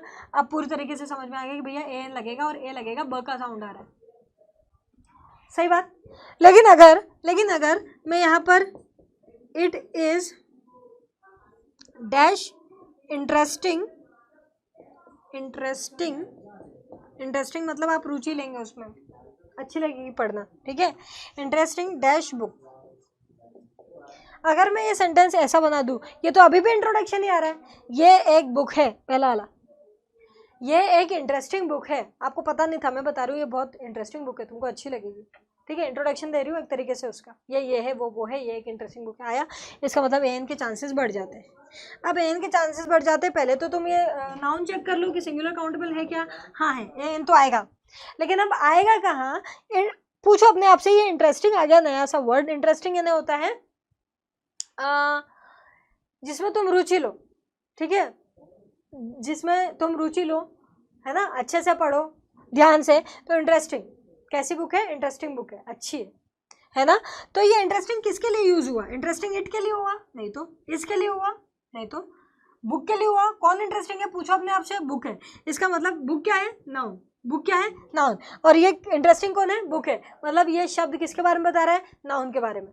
किसकी जानकारी दे रहा है? बुक की जानकारी दे रहा है, नाउन की जानकारी दे रहा है। इसका मतलब ये एडजेक्टिव है। और अगर एडजेक्टिव आ जाता है तो यहाँ ए नहीं लगता कि यहाँ ए लगा रहे पहले जैसे। कभी सुना है it is interesting a book, he is good a boy? अरे he is a good boy बोलते हैं, ठीक है। तो ध्यान रखना कि एन तो वही लगेगा, रूल्स रेगुलेशन वही चलेंगे, लेकिन उसकी प्लेस चेंज हो जाती है। फिर कहाँ आता है? इसके आगे आएगा। और इसके आगे आएगा तो सिर्फ इसके उच्चारण के हिसाब से आएगा, बाकी इससे कोई लेना देना नहीं है। अब इंटेलिजेंट बोल रहे हो, ई बोल रहे हो, तो अब ए नहीं आके क्या लिख दोगे? एन लिख दोगे। इट इज अ बुक, बढ़िया। It is an interesting book, बढ़िया। आई बात समझ में? तो ध्यान रखना कि जब भी आपके सिंगुलर काउंटेबल नाउन पर पूरा के पूरा आपका रूल लग रहा हो, लेकिन उस सिंगुलर काउंटेबल नाउन के पहले कोई एडजेक्टिव दे रखा हो जो इसके बारे में बता रहा हो, तो आपके एडजेक्टिव के पहले उसके उच्चारण के हिसाब से लगा देना। एडजेक्टिव के पहले लगाना और एडजेक्टिव के उच्चारण के हिसाब से लगा देना। आई बात समझ में? क्लियर? देखिए कुछ लोग ऐसे हैं जो प्रॉपर पढ़ना चाह रहे हैं, कुछ लोग तो समझ रहे हैं बातों को, जो जिनको अभी सिर्फ एक एग्ज़ाम की प्रिपरेशन की ही ज़रूरत है, तो वो एग्ज़ाम की प्रिपरेशन कराने के लिए मैं हूँ यहाँ पर, ठीक है। लेकिन कुछ बच्चे हैं जिनको मतलब बड़े आराम से एक एक लाइन पढ़ना है, विथ एग्जाम्पल्स पढ़ना है और विथ क्वेश्चंस प्रैक्टिस करके पढ़ना है। मतलब एक एक सीढ़ी चढ़ के प्रॉपर बिल्कुल जीरो से, बिल्कुल जैसे हमको कुछ नहीं आता पढ़ना है। तो उनके लिए अपने कोर्सेज अवेलेबल हैं, जिनको अभी अपन ख़त्म करेंगे ना लेक्चर, तब मैं बताऊंगी, ठीक है।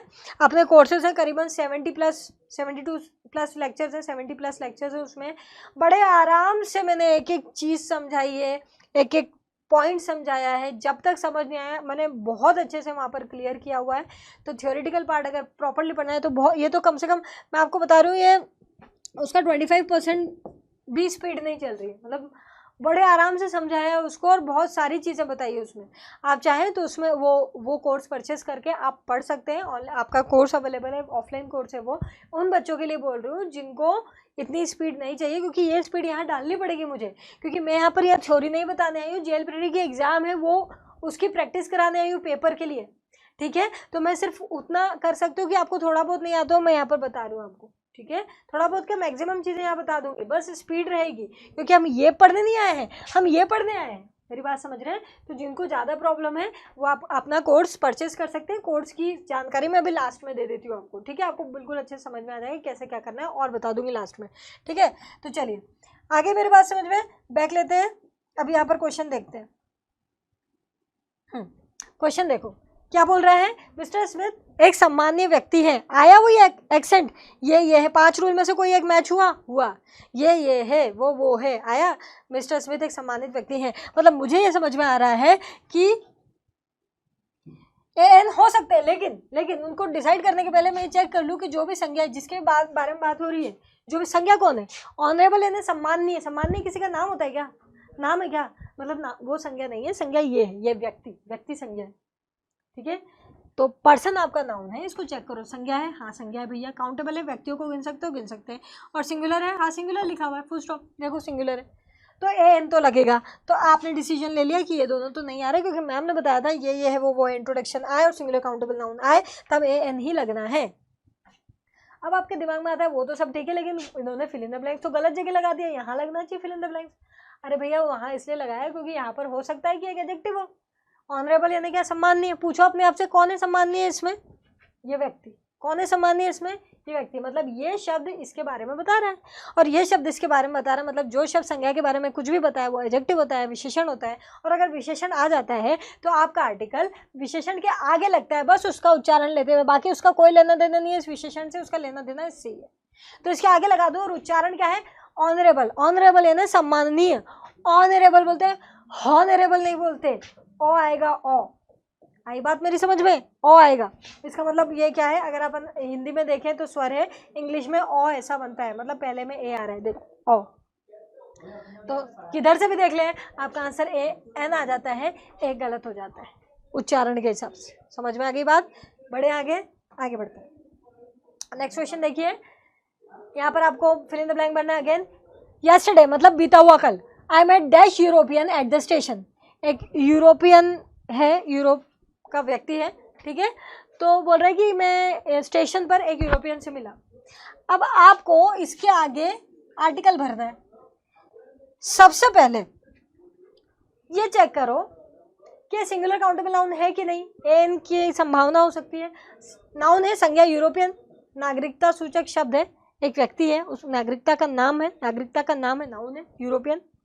काउंटेबल है, हाँ भाई इंडियन, एक इंडियन है तो इंडियन बोलते हैं, एक से ज़्यादा तो इंडियंस बोलते हैं, काउंट करते हैं। एक इंडियन है, 2 इंडियन है, 3 इंडियन है, वैसे यूरोपियन को भी काउंट कर सकते हैं, काउंटेबल है। अब ध्यान से देखो, यूरोपियन सिंगुलर है, एस नहीं लगा है उसमें, यूरोपियंस नहीं लिखा हुआ है। इसका मतलब ये हुआ कि सिंगुलर काउंटेबल नाउन है और ए और एन की संभावना है, और ए और एन की संभावना है तो मुझे 5 रूल्स चेक करना है। देखो यहाँ पर, अब सुनो ध्यान से, आप डेफिनेट इंडेफिनेट चेक कर लो, क्योंकि यहाँ पे कंपैरिजन वगैरह तो हो नहीं रहा है, और 1 2 3 4 की भी बात नहीं हो रही है। कोई ऐसा लग रहा है कि यहाँ पर कोई पक्का नंबर आएंगे, ऐसा भी कुछ नहीं है, और ऐसा भी नहीं है कि कोई किसी का कंपैरिजन हो रहा है। तो आपको सीधा यहाँ पर यहाँ से यहाँ तक पढ़ना है और देखना है कि डेफिनेट बात हो रही है कि इंडेफिनेट। मैंने कहा कल मुझे स्टेशन पर एक यूरोपियन मिला था, आपको पता चल गया कौन है वो।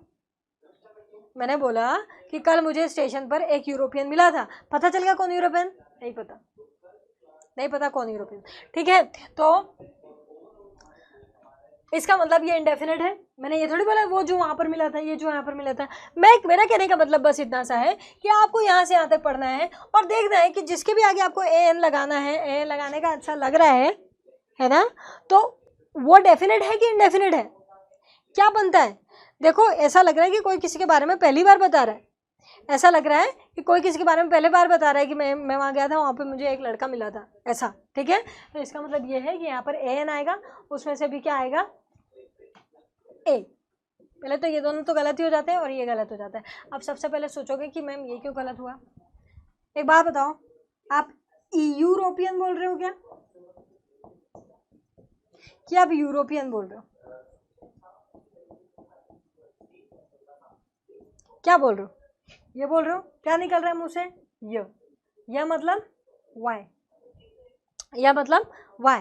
इधर से देखो, यह देखो तो व्यंजन है, और व्यंजन मत, इसमें हिंदी में मत जाओ, इंग्लिश में जाओ तो वाई आता है। इधर से देखो चाहे इधर से देखो, कॉन्सोनेंट हो रहा है, मतलब क्या आना चाहिए? ए। इसलिए उच्चारण मुझे कोई लेना देना नहीं है कि यहाँ पे ई लिखा है, मुझे कोई लेना देना नहीं है, शुरू से बोल रही हूँ। मुझे लेना देना क्या है कि मैं उसको बोल क्या रही हूँ। कोई ये नहीं बोलता ई यूरोपियन, क्या बोलते हैं? यूरोपियन। आई बात समझ में? तो उच्चारण का ध्यान रखना है। आगे बढ़ते हैं। इसमें आपका सेकंड पॉइंट भी लग रहा है, ठीक है, और इंडेफिनेट वाली बात भी लग रही है।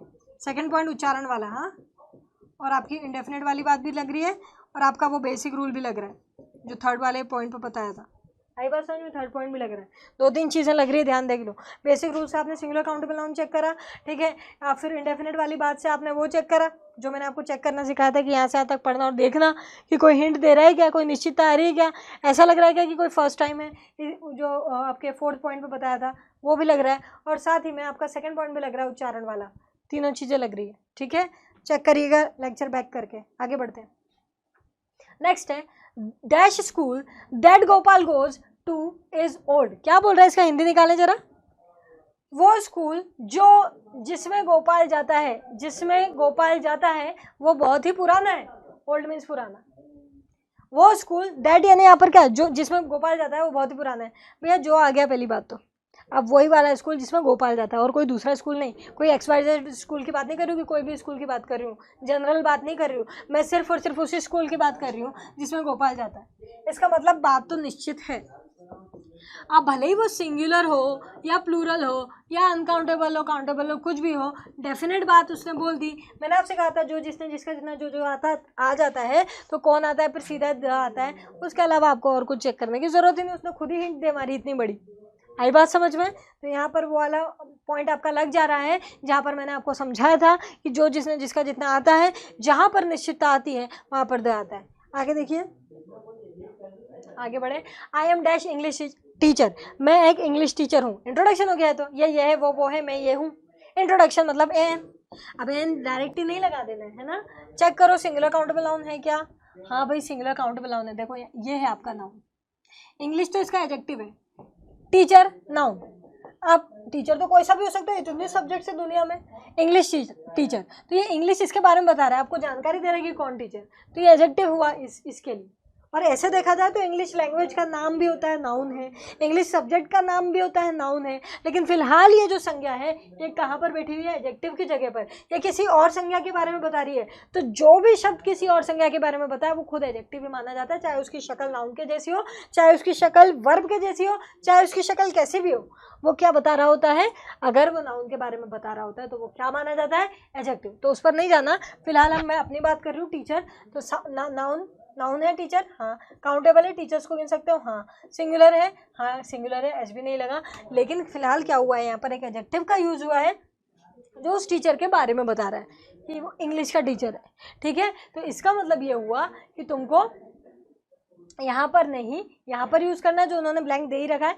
साथ ही में क्योंकि इंट्रोडक्शन है तो आप क्या लगाओगे, एन, क्योंकि ई का साउंड आ रहा है, इंग्लिश टीचर, ठीक है, सीधा एन आ रहा है। ये तो पहले ही गलत हो गया आपके इंट्रोडक्शन में, जैसे आपको इंट्रोडक्शन पता चला और सिंगुलर काउंटेबल नाउन पता चला, उसमें गलत हो गया। आप ये बात अलग से ध्यान रखना है, वो 5 पॉइंट पढ़ाने के बाद मैंने आपको बताया है कि कोई भी नाउन के पहले कोई वर्ड्स आ जाते हैं जो इसके बारे में बता रहे होते हैं, इन्हीं से कनेक्शन होता है, तो आपका आर्टिकल बस यहाँ खसक जाता है, बाकी सारे रूल्स वही लगते हैं। देखो रूल वही लगा है आपका, AN वाला, इंट्रो वाला, ठीक है। बस आपका विशेषण आ गया है बीच में तो कोई भी दिक्कत नहीं, उसके आगे लगा दो, कोई दिक्कत वाली बात नहीं है। आगे बढ़ो। Which of the following sentence has, इसमें से एक सेंटेंस सही है बाकी गलत है, देख लो कौन सा वाला सही, उस पर राइट लगाना है, ठीक है। इसको देखो, शी इज एन MP, यहाँ पर MP का मतलब मेंबर ऑफ पार्लियामेंट है, बोल रहे हैं यूपी से एक MP, ठीक है, उत्तर प्रदेश से एक मेंबर ऑफ पार्लियामेंट है। उन्होंने शॉर्ट में लिख दिया, कोई दिक्कत नहीं है, शॉर्ट में लिख दिया तो MP के आगे N लगना चाहिए कि A, N लगना चाहिए, बिल्कुल सही है। कैसे मैम, ये तो M है, A लगना चाहिए। अरे भाई आप माँ थोड़ी बोल रहे हो, आप उसको बोल के देखो, बोल के देखोगे तो A निकलेगा मुंह से, स्वर, उच्चारण पे जा रहे हैं ना अपन इस पे थोड़ी जा रहे हैं क्या लिखा हुआ है। आप MP बोलो, ए निकलेगा मुंह से, ए निकलेगा तो आपका वॉवल सही है, आपका ए गलत हो जाएगा। आई बात समझ। अगला देखो, यूनिवर्सिटी गलत लगाई है। अरे मैम ये कैसे कर दिया आपने, यूनिवर्सिटी लिखा है और आपने एन को गलत कर दिया। अरे भाई यूनिवर्सिटी बोल रहे हो कि यूनिवर्सिटी बोल रहे हो, यू बोल रहे हो ना तो ए आएगा ना, व्यंजन है ये तो भाई, या व्यंजन है ए आएगा। गलत है वो, रॉन्ग, वो सही लग रहा है मुझको। आगे का भी चेक कर लेते हैं सेफ्टी के लिए, आंसर तो आएगी अपना शुरू में, फिर भी चेक कर लेते हैं। They have rooms in an unique, इसको अनिक बोलते हो कि यूनिक, अ है कि यू है, यू है ना, और यू है तो फिर क्या आएगा, ए आएगा, एन थोड़ी आएगा। सेम सेम, यूनिवर्सिटी और यूनिक का सेम ही है। अगला देखो, your brother is a honourable person, अभी पढ़ा अपन ने, ऑनरेबल में ओ होता है, ओ मतलब स्वर, और स्वर मतलब क्या, एन, इसने ए लगा दिया, आया क्या, तो इस हिसाब से अपना आंसर क्या हो जाता है, ए सही हो जाता है। क्या बोल रहा है कि करेक्ट वाला एन कहाँ पर करेक्टली लगा हुआ है, वहाँ करेक्टली लगा हुआ है। ठीक है, चलिए आगे बढ़ते हैं। ये तो आपके उच्चारण वाले रूल में से ही हो गया भैया, उच्चारण वाला रूल था, प्योर उच्चारण वाला रूल था। अगला, take this medicine 3 times dash day, take यानी लेना, दिस मेडिसिन मतलब दवाई, 3 times 3 बार डैश डे, डैश दिन में 3 बार ये दवाई लेना। अब यार डैश दिन मतलब 1 दिन भी हो सकता है, 2 दिन भी हो सकता है, 3 दिन भी हो सकता है, मतलब कोई नंबर आएगा, और इसने बता दिया कि कौन सा नंबर आएगा, 1 आएगा। क्यों, क्योंकि अगर 1 से ज्यादा होता तो डेज लिखता ना भाई, 1 ही आएगा। मतलब क्या बोल रहा है, एक दिन में 3 बार इस मेडिसिन को ले लो, एक दिन में 3 बार इस मेडिसिन को ले लो। अब मुझे यहाँ पर 1 भरना है, 1 डे या ऐसा कुछ मुझको मिल जाए, मैं ढूंढूं तो यहाँ पर ऐसा कुछ मिल तो नहीं रहा है, लेकिन मुझे ये पता है कि ये दोनों जो बचे हुए लोग हैं ये सेम मीनिंग देते हैं। मैम ने फर्स्ट पॉइंट में बताया था, तो मैं इन दोनों में से ही कुछ भरूं, और इन दोनों में से ही कुछ कैसे भरूं, उच्चारण के हिसाब से। ड का साउंड आ रहा है, डी आ रहा है ना, ड का साउंड आ रहा है, इधर से देखो दोनों तरफ से व्यंजन है, इसका मतलब आपका आंसर क्या हो जाता है, ए। ये गलत आया समझ। इजी क्वेश्चन है, एग्जाम में ही आए हुए और आपके एग्जाम में यही क्वेश्चन आते हैं, ये लेवल है आपके क्वेश्चन्स का। ठीक है, टेंशन की बात ही नहीं है। अगर मेरे साथ ये कर पा रहे हो तुम बिल्कुल निश्चिंत हो जाओ, सारे के सारे टॉपिक्स अपने ऐसे ही कवर हो जाएंगे, और ऐसे यही लेवल है आपका। ठीक, कोई टेंशन नहीं है। अगर तुम ये कर रहे हो सीधा एग्जाम का ही लेवल है, कोई मैं आपको ऐसा नहीं कि पहले बहुत सारे क्वेश्चंस बताऊंगी जो आते ही नहीं, ऐसा कुछ नहीं है यहाँ पे। ठीक है, सीधा एग्जाम पे चल रहे हैं। My aunt saw dash 1 eyed man standing in her balcony, फटाफट पहले देख लेते हैं। मेरी आंटी ने देखा, माई आंट सॉ, मेरी आंटी ने देखा, डैश 1 eyed मैन, एक आंख का आदमी, 1 eyed मैन मीन्स एक आंख का आदमी, मतलब एक आदमी देखा है उसने।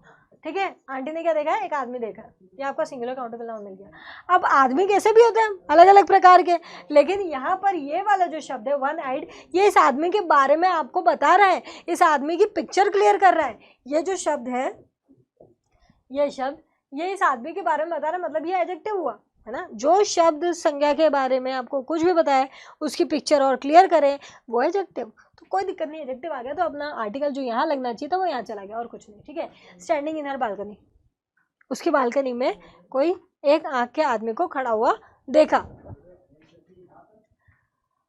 अब ये क्लियर हो गया कि ये नाउन सिंगुलर काउंटेबल नाउन है, तो एन की संभावनाएं बढ़ जाती है। लेकिन पक्का तो तभी होगा जब चीज़ें अनिश्चित हों। अब मुझे एक बात बताओ कि यहाँ से लेकर यहाँ तक पढ़ने में तुमको पता चला कि एक आंख के आदमी को वो जानती है या तुम जानते हो, ऐसा नहीं लग रहा कि कोई चीज़ मैं आपको पहली बार बता रहा हूँ। भैया उस दिन उन्होंने ऐसा देखा, उस दिन उसने एक लड़के को वहाँ पर देखा था। अब वो लड़के को देखा था, अब उस लड़के के बारे में आपको कोई हिंट ही नहीं दी ना मैंने, क्या यहाँ से आज तक में इस आदमी के बारे में कुछ पता चला, कौन सा वाला, नहीं ना। इसका मतलब ये अनिश्चित में जा रहा है, और अनिश्चित में जा रहा है तब तो आपको 101% ए या एन में से ही लगाना है, और यहाँ पर क्या लगाओगे, एन, ओ सॉरी ए, एन गलत हो जाएगा। सोच रहे होगे अब क्यों, 1 eyed लिखा है ना, 1 eyed मैन, इसके आगे तुम आर्टिकल लगा रहे हो ना, तो यहाँ पर आप ऑन पढ़ते हो क्या, ऑन पढ़ रहे हो क्या, नहीं ना, क्या पढ़ रहे हो, 1 निकल रहा है ना मुंह से पहले। ये व्यंजन है कि स्वर है, व्यंजन है ना। अच्छा चलो इंग्लिश में आओ, वी यहाँ से बनता है, कॉन्सोनेंट है कि वोवेल है, कॉन्सोनेंट है ना, तो भाई ए आएगा कि एन आएगा, ए आएगा, इसलिए ए आया ना, आंसर आपका ए है। आई बात समझ में, यही ध्यान रखना है, आपके उच्चारण से रिलेटेड ही मैक्सिमम क्वेश्चन आ जाते हैं। अगला चलते हैं, अनएम्प्लॉयमेंट यानी बेरोजगारी इज डैश यूनिवर्सल प्रॉब्लम, पूरी यूनिवर्सल प्रॉब्लम है, मतलब सबके साथ ही होती है, मतलब सबके साथ का मतलब ये है कि मैक्सिमम लोगों के साथ ही, सभी जगह पर ये प्रॉब्लम्स हैं, ये कह रहा है। यूनिवर्सल में सभी जगह, सार्वभौमिक, सभी जगह पर ये प्रॉब्लम्स है, ठीक है। तो unemployment is dash universal problem. सबसे पहले तो इसका अर्थ निकालते से तुमको कुछ याद नहीं आया, ये है, वो है। अनएम्प्लॉयमेंट एक यूनिवर्सल प्रॉब्लम है, बेरोजगारी एक सार्वभौमिक प्रॉब्लम है, मसला है। ये है, वो है, आया, मतलब आपका इंट्रो वाला पॉइंट लगा। लेकिन यहाँ पर सीधा ही आंख बंद करके एन पे नहीं जाना है, बताया मैंने आपको। एक क्रॉस चेक लगाना है कि मैं जिस भी संज्ञा के लिए इस्तेमाल कर रहा हूँ, संज्ञा के आगे नहीं। देखो आर्टिकल कभी संज्ञा के आगे लगेगा ऐसा जरूरी नहीं है, लेकिन संज्ञा के लिए ही लगता है। मतलब आर्टिकल है तो संज्ञा का होना जरूरी है, भले ही उसके बीच में कितने भी लोग आ जाए चलता है, लेकिन संज्ञा का होना जरूरी है, ठीक है। मैं एक बात और बता दूंगी आपको, टेंशन मत लो। अभी कुछ चीजें अगर क्लियर नहीं हो रही तो एक बात और बताती हूँ, ये वाला हो जाए। तो सिंगुलर काउंटेबल नाउन है कि संज्ञा कौन है भाई? यूनिवर्सल संज्ञा नहीं होती, यूनिवर्सल किसी का नाम नहीं होता, संज्ञा ये है प्रॉब्लम। और प्रॉब्लम कैसी है? यूनिवर्सल है। प्रॉब्लम कैसी है? यूनिवर्सल है। प्रॉब्लम के बारे में ये शब्द बताना मतलब ये एडजेक्टिव है, तो वो हो गया, ठीक है। तो प्रॉब्लम क्या है? आपकी संज्ञा एक चीज होती है जिसको अपन एक स्टेज होती है जिसको अपन प्रॉब्लम बोल देते हैं, नाम देते हैं, ठीक है। काउंटेबल है, प्रॉब्लम को काउंट किया जा सकता है क्योंकि इसका बहुवचन बन जाता है तो काउंट किया जाता है। सोच रहे होंगे ये क्या बोल दिया, बहुवचन बन जाता है। लास्ट लेक्चर में सब समझ में आ जाएगा, क्लास 2 ले लेना, मेरी सारी बात समझ आ जाएगी। काउंटेबल, अनकाउंटेबल, सिंगुलर, प्लूरल सब समझ आ जाएगा, ठीक है। और सिंगुलर है, एस नहीं लगा है, बढ़िया। मतलब यहाँ से तुमको समझ लग रहा था 90% की एन आ सकता है, लेकिन जैसे ही मैंने इसको क्लियर कर लिया मुझे पक्का पता चल गया कि यहाँ पे आएगा तो ए एन ही। अब आएगा कैसे? इस एडजेक्टिव के उच्चारण के हिसाब से। ये एडजेक्टिव आ गया ना, अगर एडजेक्टिव नहीं आता तो फिर पी के हिसाब से चलता, ठीक है। इसके हिसाब से आ गया तो यहाँ पर चलेगा। अब इसको यूनिवर्सल बोल रहे हो कि अनिवर्सल बोल रहे हो? यूनिवर्सल बोल रहे हो। वाई आ रहा है, यह आ रहा है, यह व्यंजन है कि स्वर है? व्यंजन है, कॉन्सोनेंट है, इसका मतलब आंसर क्या आता है? ए। एन नहीं आएगा क्योंकि तुम यूनिवर्सल बोल रहे हो, अनिवर्सल नहीं बोल रहे हो। आगे बढ़ो, बताती हूँ वो चीज़ जो मैंने छोड़ी है ना। सोच रहे होगे कि चलो पहले बता देते हैं। देखो आर्टिकल का एक बेसिक सी बात है, आर्टिकल्स होते हैं ना ए एंड द, अभी बता दिया इतना। तो ये सिर्फ और सिर्फ संज्ञा के लिए ही आए हैं। मैं बोल रही हूँ के लिए, मैं ये नहीं बोल रही हूँ के आगे। आगे वो किसी के भी आ जाए, आगे नहीं बोल रही हूँ। संज्ञा के कहाँ आया? संज्ञा के आगे, इसके पहले अपन एडजेक्टिव के आगे भी लगा रहे हैं, लेकिन वो आते किसके लिए? संज्ञा के लिए। कहने का मतलब एडजेक्टिव हो या नहीं हो, एडवर्ब हो या नहीं हो, देखो या तो एडजेक्टिव आएगा या एडवर्ब आएगा, उससे ज़्यादा और कोई आ भी नहीं सकता। अभी एडजेक्टिव ही देख रहे हो, एडवर्ब भी दिखा दूंगी, ठीक है। उससे ज़्यादा और कुछ आ नहीं सकता इनके बीच में।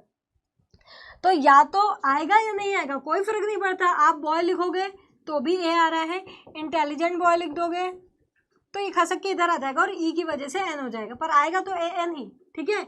और अगर आप वेरी इंटेलिजेंट बॉय लिख रहे हो, वेरी इंटेलिजेंट, ये वेरी क्या होता है? एडजेक्टिव। एडजेक्टिव कौन होता है? जो यहाँ पर एडवर्ब के बारे में बताया, एडजेक्टिव के बारे में बताया, एडवर्ब है। समझाती हूँ, रुको, यहाँ पर मैं प्रॉपर्ली समझाती हूँ, रुको।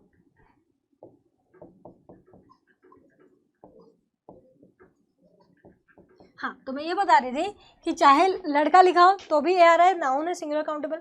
अगर इस सिंगुलर काउंटेबल नाउन के बारे में कोई कुछ बता रहा हो, जैसे इंटेलिजेंट लिखा है तो यहाँ आ जाएगा। अगर इस सिंगुलर काउंटेबल नाउन के आगे इंटेलिजेंट हो और इस इंटेलिजेंट के बारे में भी कोई कुछ बताने लग जाए, इंटेलिजेंट कौन था? एडजेक्टिव।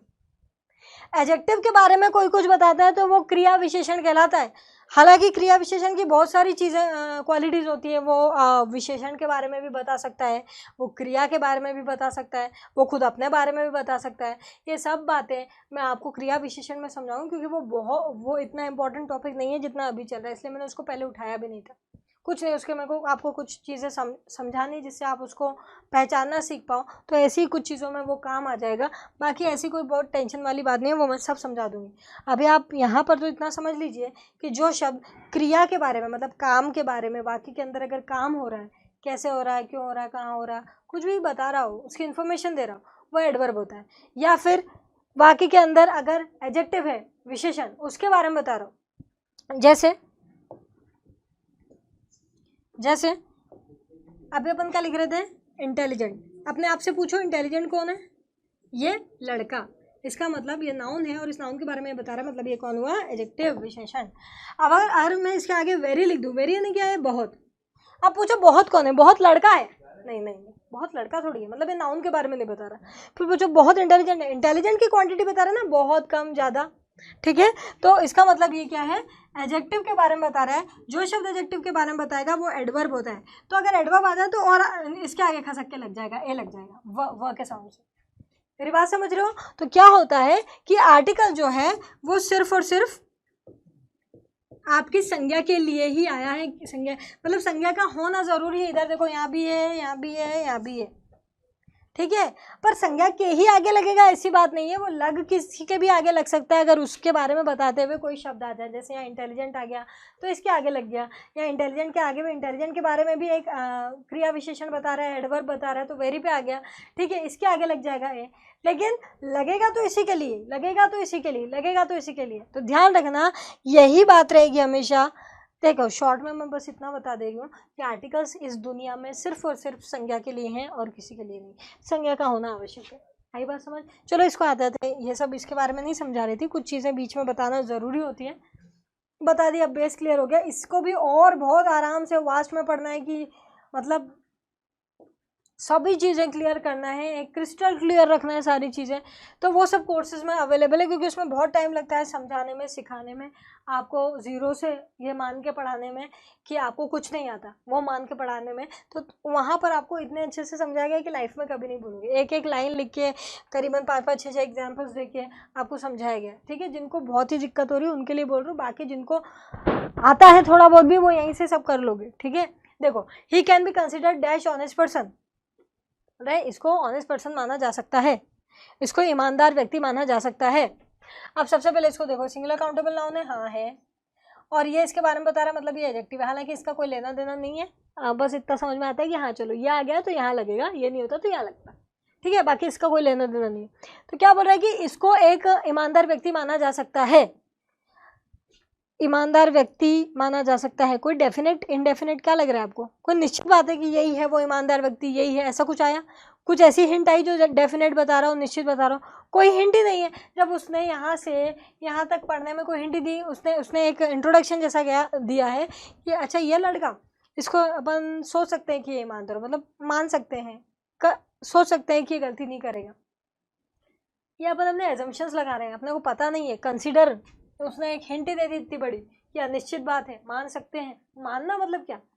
मान रहे हैं, है कि नहीं पक्का ये नहीं पता, इसका मतलब अनिश्चितता है। अनिश्चितता मतलब ये दोनों तो पहले ही गए, ये मोस्ट वोस्ट नहीं लगेगा। मोस्ट के साथ हमेशा बहुवचन लगता है, याद रख लेना, ये डिटर्मिनेंट्स में पढ़ाऊंगी।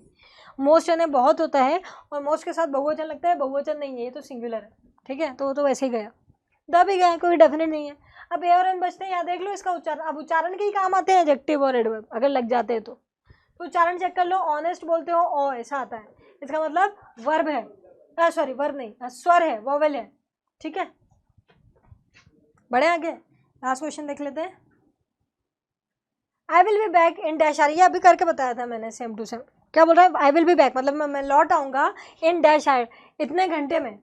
अब कितने घंटे में मेरे को नहीं पता है, नंबर तो आएगा मुझे पता है, और नंबर 1 ही आएगा ये भी पता है। कैसे भैया? अगर 1+ होता तो आर्ट्स लिखता, एस लगा के, अगर 1+ होता तो आर्ट्स लिखता, तो मुझे पता है कि यहाँ पे तो 1 ही आएगा। अब मैं देखूँ यहाँ पे कहीं ऑप्शन में 1 सिंगल वैसा कुछ लिखा है क्या? कुछ नहीं लिखा, लेकिन मुझे यह पता है कि जब भी ऐसा होता है, जब 1 भरने की नौबत आती है, ऑप्शन में अगर ए या एन है तो उसी में से आंसर है, और सब जितने भी दुनिया के वर्ड हैं सब गलत, सब गलत, ठीक है। ये है ना, ये 2 नहीं था क्वेश्चन जो अपने एग्जाम में आया, एसआई के पेपर में आया हुआ क्वेश्चन है, इसमें थर्ड है नो आर्टिकल, ठीक है, ये गलत है, गलत हो गया बस, ठीक है। तो अपना आंसर क्या हो जाएगा? एन, क्योंकि आ का साउंड है, आर बोलते हैं ना कि हार, ठीक है। तो अपना आंसर एन आएगा न कि ए, क्योंकि वॉवल का साउंड है। क्लियर? तो यहाँ पर जाकर अपने बेसिक्स कवर हो गए, जहाँ पर अपने को एन द के जितने बेसिक क्वेश्चन है वो सारे कवर हो गए। इनफैक्ट आपके एग्जाम में अगर इस टॉपिक की बात करूँ ना, आर्टिकल्स की, तो आपके मोर देन 50% जो क्वेश्चंस आते हैं वो यहीं तक के आते हैं। और बस अब कुछ थोड़ी सी चीज़ें और बची है कि कुछ प्रॉपर नाउन से रिवर के आगे द लगता है, इसके आगे ये लगता है, उसके आगे वो लगता है। वो नेक्स्ट क्वेश्चंस में आपको द के बारे में बताती हूँ, ठीक है। अगले 2-3 लेक्चर में आपको पूरा ही प्रिपेयर कर दूंगी, हालांकि ये मोर देन इनफ हो गया, आपका मोर देन इनफ नहीं, सॉरी, मोर देन 50% क्वेश्चन आप यहाँ से कर लोगे। ठीक, तो अगर आपको आजकल अभी का लेक्चर समझ में आ रहा है, इसका मतलब आपका आर्टिकल्स मोर देन 50% हो गया। अब आपको मोर देन 50% क्वेश्चन आप जेपी में, जेल प्रेरी में कर सकते हो। इतना ईजी है अगर आपसे ये सारे बन रहे तो। ठीक है, और ये रहे ये आपका कोर्स के लिए मैंने यहाँ पर डलवा रखा है। कुछ लोग हैं जो सीखना चाह रहे हैं, मैम शुरू से सीखना है हमको, तो उनके लिए है यहाँ पर। या तो आप डायरेक्ट अपने एग्जाम गुरुजी ऐप से इसको परचेस कर सकते हो। ठीक है, यहाँ पर आपको आपके जो मेन टॉपिक्स है ना, इतने थॉरोली पढ़ाए कि आपको सारे एग्जाम्स कवर हो जाएगी, सिर्फ जेल प्रेरी नहीं। ठीक है, आप बिल्कुल इतना एक बारीक बारीक चीज़ मैंने उसको प्रॉपरली समझाई है, बड़े आराम से एक एक, जैसे अपन क्लास में सीखते हैं ना, ये बिना सोचे कि एग्ज़ाम है क्वेश्चंस प्रिपेयर कराना है, ये नहीं। ठीक है, प्रॉपरली समझाया गया है, तो आप उसको ले सकते हो। उन लोगों के लिए बोल रही हूँ जो वीक है और हमारे साथ साथ नहीं भाग पा रहे। अभी हमको एग्ज़ाम के हिसाब से भागना है ना, अभी एग्ज़ाम बिल्कुल सर पे, नोटिफिकेशन आ गया, फॉर्म भरा गए हैं, तो हमको भागना तो पड़ेगा, हम चल तो नहीं सकते ऐसे धीरे धीरे रेंग के। तो जिसको रेंगना भी है और साथ में हमारे दौड़ भी लगाना है, उनके लिए ये बोल रही हूँ मैं, आप लोग ले लीजिए, इसको परचेस कर लीजिए, सारे के सारे लेक्चर्स ले लीजिए, करीबन 70-72 घंटे के हैं फिलहाल अभी। और एसआई के पहले, एसआई के हिसाब से कुछ और भी चीज़ें उसमें डलेंगी बाद में। ठीक है, पीडीएफ यहाँ पर रिवीजन नोट्स मैंने दे रखे हैं, वहाँ पर रिवीजन नोट्स के लिए पीडीएफ अवेलेबल है। ठीक है, बहुत सारे एमसीक्यूज मैंने पढ़ा रखे हैं, जो एसआई के लेवल के भी हैं, उसके ऊपर के लेवल के भी, उसके नीचे के भी। एक बार अगर आप सारे टॉपिक वाइज चीज़ों को पढ़ लोगे ना, तो आप किसी भी एग्जाम के क्वेश्चंस कर सकते हो। इतना कोई ऐसा कोई बहुत बड़ी बात नहीं होती है, वही बात है, बस लेवल अप डाउन होता है, जो मैंने सब कवर करा दिया उसके अंदर। ठीक है, तो आप ये ले सकते हो, या फिर आप इस नंबर पे कॉल करें। ठीक है, एक और नंबर में नेक्स्ट वीडियो में अवेलेबल करा दूंगी, जिसमें आप व्हाट्सएप भी कर सकते हैं, वो व्हाट्सएप नंबर रहेगा और वो प्रॉपरली चेक किया जाता है। बहुत सारे लोगों को परचेस करने में दिक्कत होती है, तो उनके लिए बता रही हूँ, या तो आप ऐप से डायरेक्ट परचेस कर सकते हो, परचेस करने में कुछ दिक्कत है, पेमेंट फेलियर वगैरह की, तो आप ये नंबर ले सकते हो। ठीक है, नंबर अवेलेबल है, एक और व्हाट्सएप नंबर में अवेलेबल आपको करा दूंगी नेक्स्ट वीडियो में, एक बार फिर से जब बताऊँ। ठीक है, तो ठीक है, यहाँ पर अपन एंड करते हैं अपना बेसिक एन आपका कंप्लीट हो चुका है। साथ में द के भी कुछ क्वेश्चंस, बेसिक क्वेश्चंस आप कर सकते हो। द के और भी क्वेश्चंस होते हैं, जैसे सुपरलेटिव के आगे लगेगा, कंपैरेटिव के आगे लगेगा, ऑर्डिनल के आगे लगेगा, तो वो क्वेश्चंस से रिलेटेड जो लेक्चर है वो मैं नेक्स्ट लेक्चर में आपको कंप्लीट करवाती हूँ। Thank you so much, stay blessed.